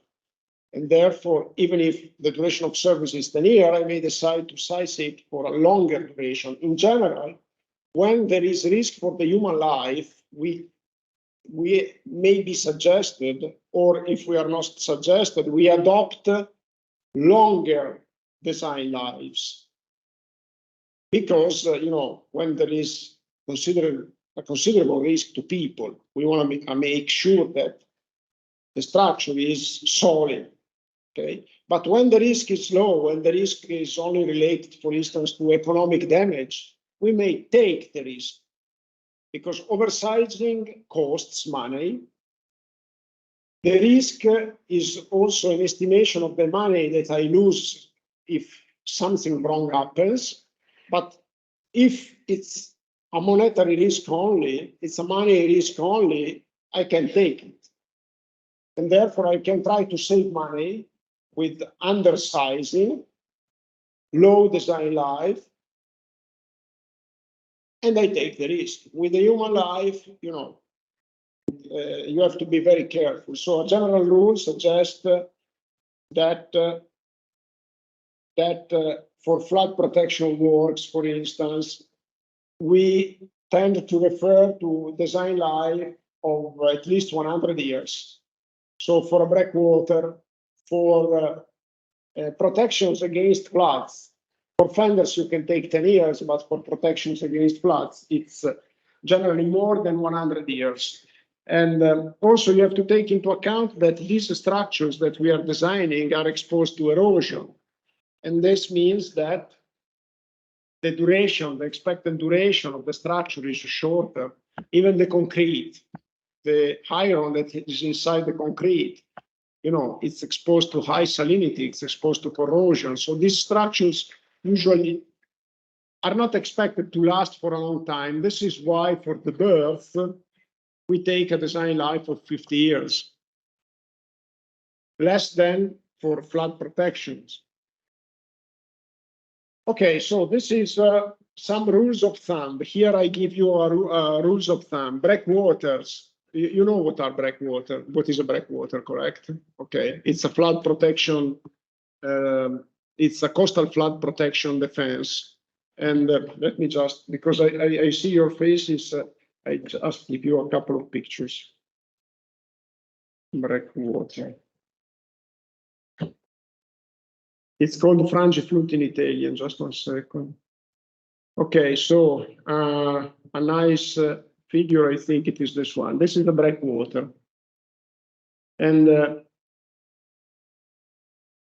actually, it's a bit strange. You see the effect of the breakwater. You see the sand reaching the breakwater here. This is very nice. And unfortunately, I don't think I can borrow it in my website, but it's very nice. It's a protection against erosion. It's a protection against coastal flooding. And another example, let me see if I can find another example, a more traditional one. Let me see.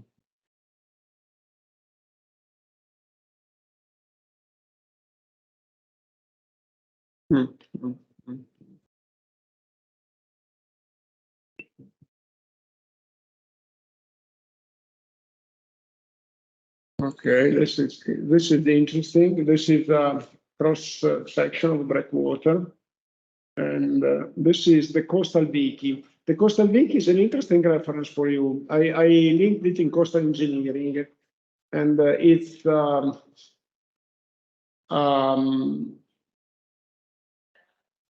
kind of Wikipedia related to coastal engineering. See. Okay, and in the series of images that I have shown here, there are more groins than breakwater. What are the groins? The groins are perpendicular to the coastline. I think I already mentioned them to you, and we will see them in detail later on. So they are perpendicular to the coastline. The breakwater is parallel to the coastline. So for instance, here, just 1 second. Okay, this is a groin. It is perpendicular to the coastline. It is protruding into the sea. Or this one, this is a groin here and a breakwater here. You see, it's a combination of horizontal, of parallel direction to the coastline. So here I would call it breakwater, and here groin because it's perpendicular, and they are frequently combined. And but they're made in the same way, right? Sorry? They made it the same way. Yeah, more or less, yes. There are several. I'd say more or less because when they are perpendicular to the coastline, for the case of groins, they are different from the breakwater because they have to connect with the land, but they are made essentially in the same way. And what you can see, this is nice. You see, for instance, here, this is not made by boulders, but these are artificial elements that are used here. And you construct a body that is filled with soil, or it's a kind of land filling only in the upper part, but they are constructed in the same way. This is another example. You see that these are artificial elements that are put together, and they are done. These are called tetrapods. They have this shape because they collate each other, So it's even under extreme waves, they are not flushed away. While with boulders, they tend to be a spherical shape, and they may be flushed away. And the way they are built, you can see a cross section here. And let's see, okay. You see they have a core, which has to be impermeable, which is protected by geotech seals or boulder of increasing size. So the pore is built by material with of small size because you want to reduce permeability. Because if it is completely permeable, you know, they don't achieve their target, which is that of avoiding the penetration by waves. Sometimes we want them to be semi-permeable because we want them to be less invasive. And this happens especially for groins because we don't want to trap everything in the long-shore direction. We want to trap only waves, but not the flux of sediments. So sometimes we make them permeable on purpose. Breakwater usually, we don't want them to be penetrated by water. And so you create this kind of a core, it's called core, you see here, with limestone, for instance, but you have to protect it because it's a small size and therefore can be flushed away by waves. So you protect it either with the geotech seals or with material of increasing size. And the external part, seaside, you need to protect it with the boulder with large size. And they are permeable, of course. And then here, if you need to walk or to drive over it, then you build a filling in order to, you put there a filling and maybe concrete or a paved layer. And this is a typical, and one interesting thing here, let me see. You can produce energy with breakwaters. I think this is one of the cases. Let's see. And this, no, this is not really. But in any case, you can, through the movement of waves, you get a run-up of waves over the breakwater and then a flush down. And with this movement back and forth, you can put turbines there and you can get energy. I think Professor Archetti probably is going on. Last semester, yeah. Okay, very good. Okay, so as I said, breakwater, 100 years, because breakwater is a flood protection usually. Of course, if the purpose of breakwater is another story, it's another thing, you can also reduce this. Reinforced open berth structures, it's 50-100.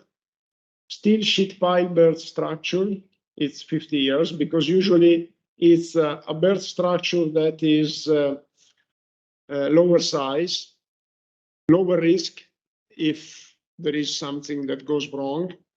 Rubber fenders, 10 years for the reasons that I mentioned before. Concrete aprons and roads, 20 years, because, you know, the risk in case of a failure, it's low.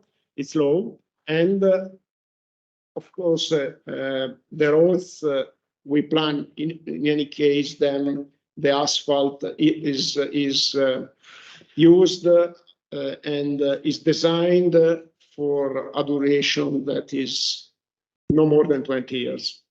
So these are rules of thumb that can guide you in the estimation of the design life, which is strictly connected to the estimation of loads. Now, let me check 1 second on the web page. I just want, because, you know, in the web page there is more than in the PowerPoint, and I want to make sure that I'm not missing relevant things that I want to point out. So load estimation, okay. Combination design life, I don't think, okay. This is a figure of what we mean with the sheet piles. You know, when you build a berth, there are, usually they are seaside, they have a vertical wall seaside. Their contour on the seaside is a vertical wall. Why vertical wall? Because you need the ship to dock there. So on the seaside, you cannot use a kind of rubble mound structure, which means big boulders, because big boulders do not originate a vertical wall. And if you want, especially big ships approaching, docking, you need a vertical wall. And the vertical wall may be made by concrete, or maybe made by sheet piles, like in this case. And the sheet piles, there is a link somewhere here, just 1 second, sheet. Check where is, here it is, sheet pile structure. But I think you already know what they are. And this is a detail on how a sheet pile is made. Okay. I think you got what I mean. And so now berth structures. And I already started talking about different structures, by the way, because I already mentioned that we may have open structure or solid structure. Here you can see an example of a solid structure. And this is an open structure. Or let me see. Yeah, it is open. Let me see if there is something clearer. No, I think it's clear. Okay, this is an open structure. You see that it's based on piles. It's connected to the land through a bridge. And the advantage of an open structure is that you preserve the natural shape, or natural, let's say that you preserve the coastline. And there is no wave reflection. Of course, here there is some reflection on this part, on this dock here. But in general, you don't have a huge wave reflection here. You understand that the difference is made also by the size. This is a small structure berth. I am sure that there must be another picture. Let me check. Not here. Okay. So let me see if I can provide more pictures. Open berth. Let's see. Images. Okay, this is nice. This is clearly an open structure berth. You can call it a berth. In the, down here, I think there are some mooring facilities. And also, this one I think is interesting. Let's see. It's a slide share. So in any case, I wanted to see, even for big ships, you can create open structures in order to allow the docking. And let me see if there is something more. Okay, let's say that they are environmentally friendly, more environmentally friendly. And in terms of schemes, this one is a scheme that is clear. So you have backfill soil here and piles here. This is the original shape, I think, of, or it's the shape of the coastline. So you get here wave damping and not wave reflection. And the berth is up here. This is another one. Okay. You see that this is the original shape of the coastline. Here there is some dredging that has been done to create some depth for the ships, because, in order the ships to dock, you need a certain depth of the sea, a minimum depth, which is is dictated by the size of the ship. Okay, so we may distinguish between solid structure berth and open structure. So solid structure can be divided into two main subcategories, basing on how they are built up. We may have a gravity wall structure. The front wall of the structure with it's basically a gravity wall. And it means that its own weight and bottom friction is sufficient to resist to the design load. Or, and the gravity wall structure maybe also, it has different subcategories. You may have also a wall at the perimeter and land filling to connect the wall to the land. Or we may have a sheet pile structure. We can use sheet piles instead of a gravity wall. And usually when you use sheet piles, you can't rely only on the self weight and the friction for obvious reasons.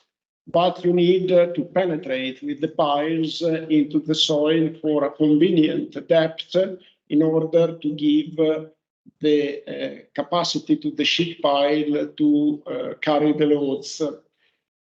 The difference is also made by the type of sea bottom you deal with. A gravity wall is very heavy, so you need to have a sea bottom with a high carrying capacity in order to take the load. The combined load of the gravity wall weight plus vertical loads on the berth plus horizontal loads, which you need to absorb with the friction between the gravity wall and the sea bottom. In case the sea bottom is loose, has a low carrying capacity, then it's better to use sheet piles. And open berth structures are usually standing over piles set offshore in order to leave some open space, to keep some open space to allow the waves to pass by. So this is the example of the open berth structure, the figure that is taken on my website. So how do we make the selection? Of course, the first advice that I give to you is look around. So take examples, existing examples, because the type of berth, the selection of the type of structure for the berth is to be carried out depending on the local conditions of the sea and depending on the ships that you are targeting. So, of course, large ships, very long ships, they need longer berths. You cannot make a long ship approaching on a berth that is shorter than the length of the ship. So you have to consider different forcings, different features. And the first thing is to look around at, in the same context, at other docks, other harbors, and see, depending on the size of the ship, what are the solutions that have been adopted. Usually people look at soil conditions, and I already made the example why it is important. Usually people look at the necessity to use underwater work in order to realize the berth. Of course, if you want to use a solid structure, solid berth with a gravity wall and land filling, you need to make some underwater work because you need to build the wall underwater. And underwater works are expensive, risky, and demanding in general. So sometimes, people prefer to avoid this. Wave action, because during the construction phase, you have to carefully consider what conditions also. So wave action during the management, during the life of the structure, but also during the construction phase. So if you have the reason to be concerned by wave reflection, then open structures are preferable. If you are not concerned, or instead you want to build a very solid berth because you need a carrying capacity that is very large, then a solid structure may be preferable. Look at the equipment that you need to host over the berth, to carry over the berth. So if you need a lot of cranes, is a different situation with respect to the situation where you have only light material to be carried over the berth. And the material that you have at disposal and the cost of the material, the time required for the realization, the possibility to expand, and finally the cost. These are the considerations that usually engineers make. But as I said, first look around, because the local conditions are also very important, and the local conditions may discourage you to build a large berth. Local conditions are what determine the cost, the environmental impact, and the functioning, the efficiency of the berth in the future. So let me give to you some other rules of thumb and keep them in mind, because you understand that our exam also needs to be quantitative. We will also see, starting from the next Wednesday, we will also make quantitative considerations. We will also discuss on some math, but also from here try to pick up the orders of magnitude. So first of all, the length of the berth. How long should a berth be? Okay, first of all, the range.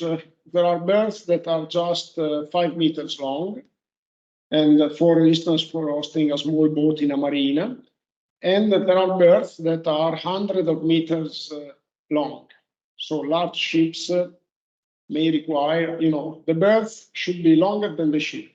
So we know that there are some cruise ships that are like 400 meters long. So in fact, the rule of thumb is that the length of the berth should be roughly 10% more than the longest vessel to be moored at the berth itself. So you get an estimate of the longest vessel, like 400 meters, and then the berth should be at least 450. The width of small docks should be at least 2 meters. So I'm talking of the width of a pier, for instance. I'm not sure if I already mentioned the difference between pier and wharfs. I think so, but piers are perpendicular to the coastline. Wharfs are aligned with the coastline. So the width of a pier, it's at least 2 meters for small ships, and it may be up to 10 meters with a length of the pier that is 100 meters. So it depends on the size of the ship, of course. 10 meters for cruise ships are too few.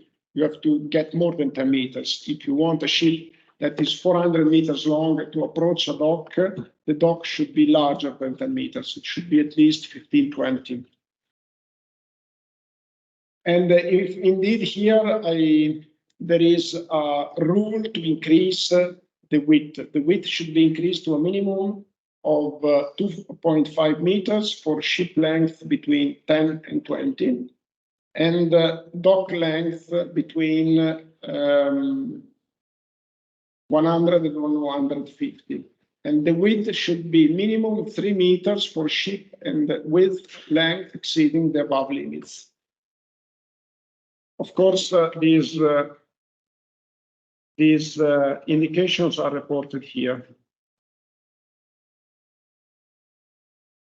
It's here.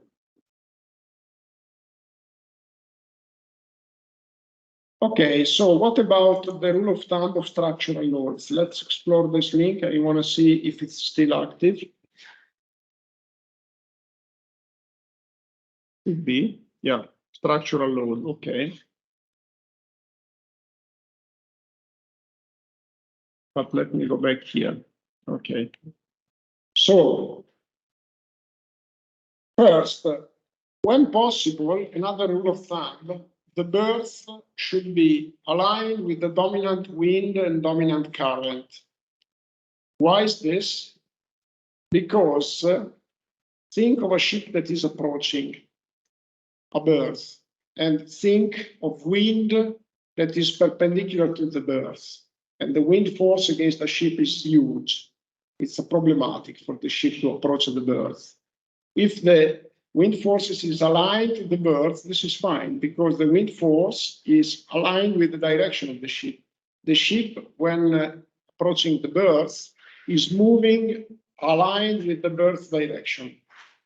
So it's better if the wind also comes from the same direction.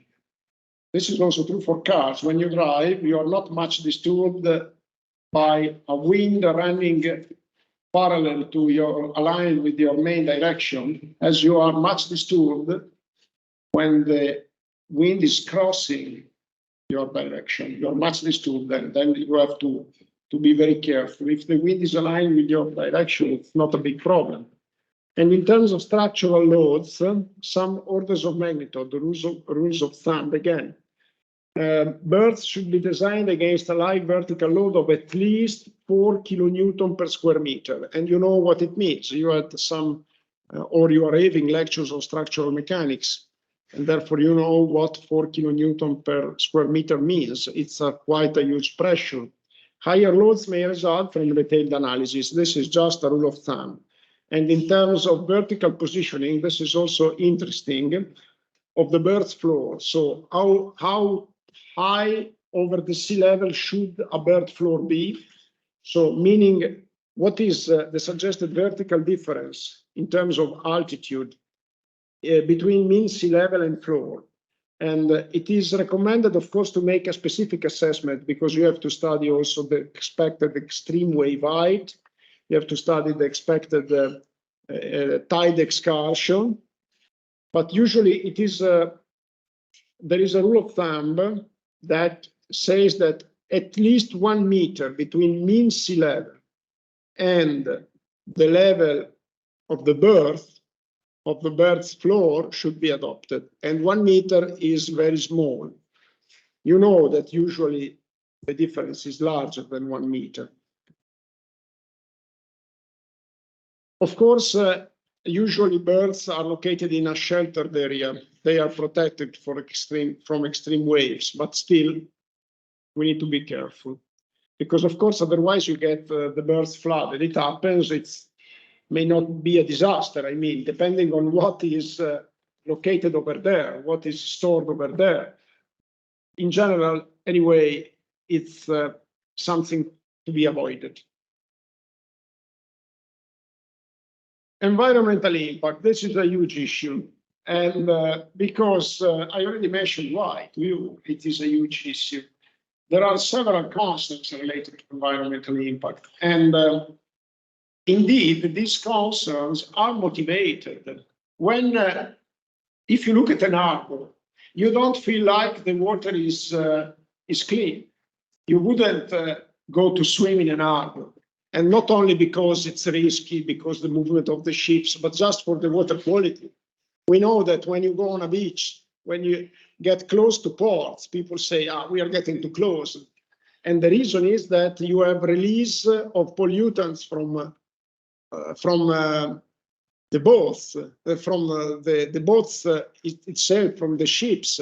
And you may have release of oil from the engine. You may have also releases of part of the storage, because when you unload things from the ships, you may lose some of them. So if you unload, for instance, loose material, it's clear something is lost. And so there is pollution resulting from the traffic. But there is also pollution resulting by the fact that these are sheltered areas. So the result is that you have the movement of the water. It's slowed down. And what is the result of this? It's that you don't have washing, you don't have regular washing, because when you have storms on a beach, it's true, sometimes a storm, they carry loose material, garbage, but on the other hand, they give they originate a kind of washing effect. They basically, by bringing materials over the land, the plastic, etc., they, in a way, contribute to making the water cleaner. So when you have instead the water that is stagnating, that is not moving, you understand, oxygenation lowers down. You have less oxygen. The material that is brought in, that is suspended into the water, settles down. So you get a huge amount of sediments in the port, which are never removed by natural forcing. And therefore, this lack of mixing, this lack of oxygen causes, it's unavoidable, causes a deterioration of the quality. And this deterioration is difficult to recover from because, you know, dredging, it's one possible solution. If you dredge, ports need to be regularly dredged, but then you get a lot of material to be displaced, which is highly polluted. So there is really a problem. Once I met the Port Authority of Ravenna when we decided to activate this course in offshore engineering, and I asked them, what are the subjects you are most interested in? And they said logistic, because it's very topical today. And they said dredging. In terms of displacement of material, we have this problem. We need to dredge the port because otherwise the traffic becomes impossible because the depth of the sea is reduced, and we get a lot of material continuously, but we have to displace it. And we wonder whether there are techniques of bioremediation, techniques in order to recover this material, to use it to recycle it. For instance, there are some suggestions to use the dredged material to produce bricks for buildings. But still, there is the problem that the dredged material is highly polluted. So, you know, you can't build a house with polluted bricks. And there is a lot of organic material. So, you know, to reuse it is not easy. And the relevant question is, how should environmental impact be assessment? There are national regulations. Usually, you are required by law to perform what is called the in Italian, the VIA, which means evaluation of environmental impact, by following guidelines, which depend on the type of environmental impact assessment that you have to make, the type of structure, the type of engineering work. And usually, this is a long process. It requires time. And what you need to do is to get information on the national regulation, again, international standards. And so the environmental impact, besides what I already mentioned, there is also an impact, let's call it an indirect impact. Think of CO2 emissions caused by the traffic.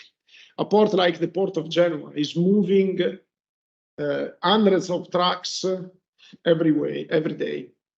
And this implies a huge concentration of CO2 emission. And also there is an impact caused on the sea because the traffic is in the land, but it's also in the sea.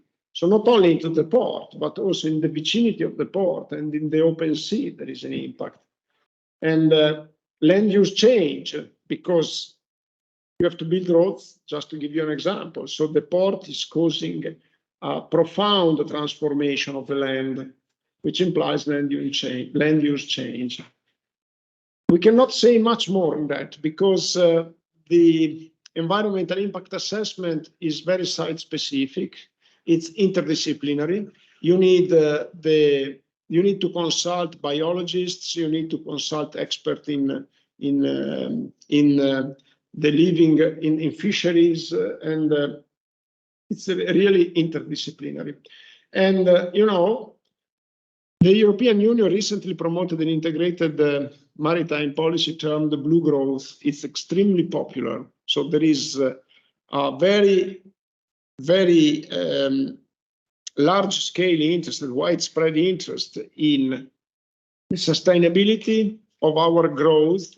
In this case, the blue growth. So the growth of the seas and the oceans, growth in terms of growth of development. And it's a long-term strategy. It's providing a lot of financing, and it already produced several useful information. If you go on the Blue Growth website, there is a sea map that is classifying also seas basing on their level of pollution, the sustainability of their use. And it is indeed an emerging issue, like the Green Deal of the European Union. After the pandemics, I think there has been a little bit of a shift of interest, and a shift of interest towards public health, which is related to environmental impact. But I have noticed that the interest on blue growth and sustainable development, it's a little bit lower than before the pandemic, which to some extent I understand. On the other hand, I think this is really the future. Environmental impact, sustainability, blue growth in particular, it's really the future. So did the Professor Archetti already talk to you about energy from the sea, you said, or other? And I'm just mentioning, I just want to mention this opportunity. There is an increasing interest for getting energy from the sea. I don't discuss it because usually it's Professor Archetti that is focusing in particular on the methodologies that can be used. The solutions are solar farms on sea platforms that have been dismissed because sea platforms were used for oil extraction, and now most of them have been dismissed. This is a possible first solution. The second solution is to use sea wave motion, like in this case. You see here that these platforms are moving up and down by following the waves and produce energy. And other options are given by using the wave run-up over breakwaters. It is very interesting. On the other hand, like other forms of renewable energy, it's not constant. It's not flexible. You get energy when it's available. So when you have waves, when you have, in the case of solar farm, when you have the sun.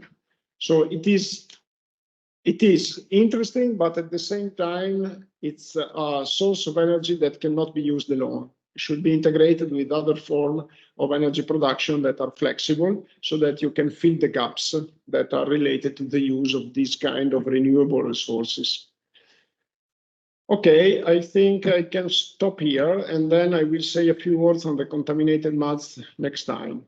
Do you have any question?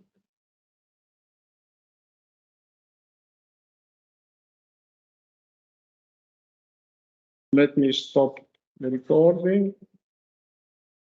If you have any suggestion or feeling after these two lectures, let me know. Okay, if it is too narrative, too easy, or if it is something that you already heard from somebody else, let me know.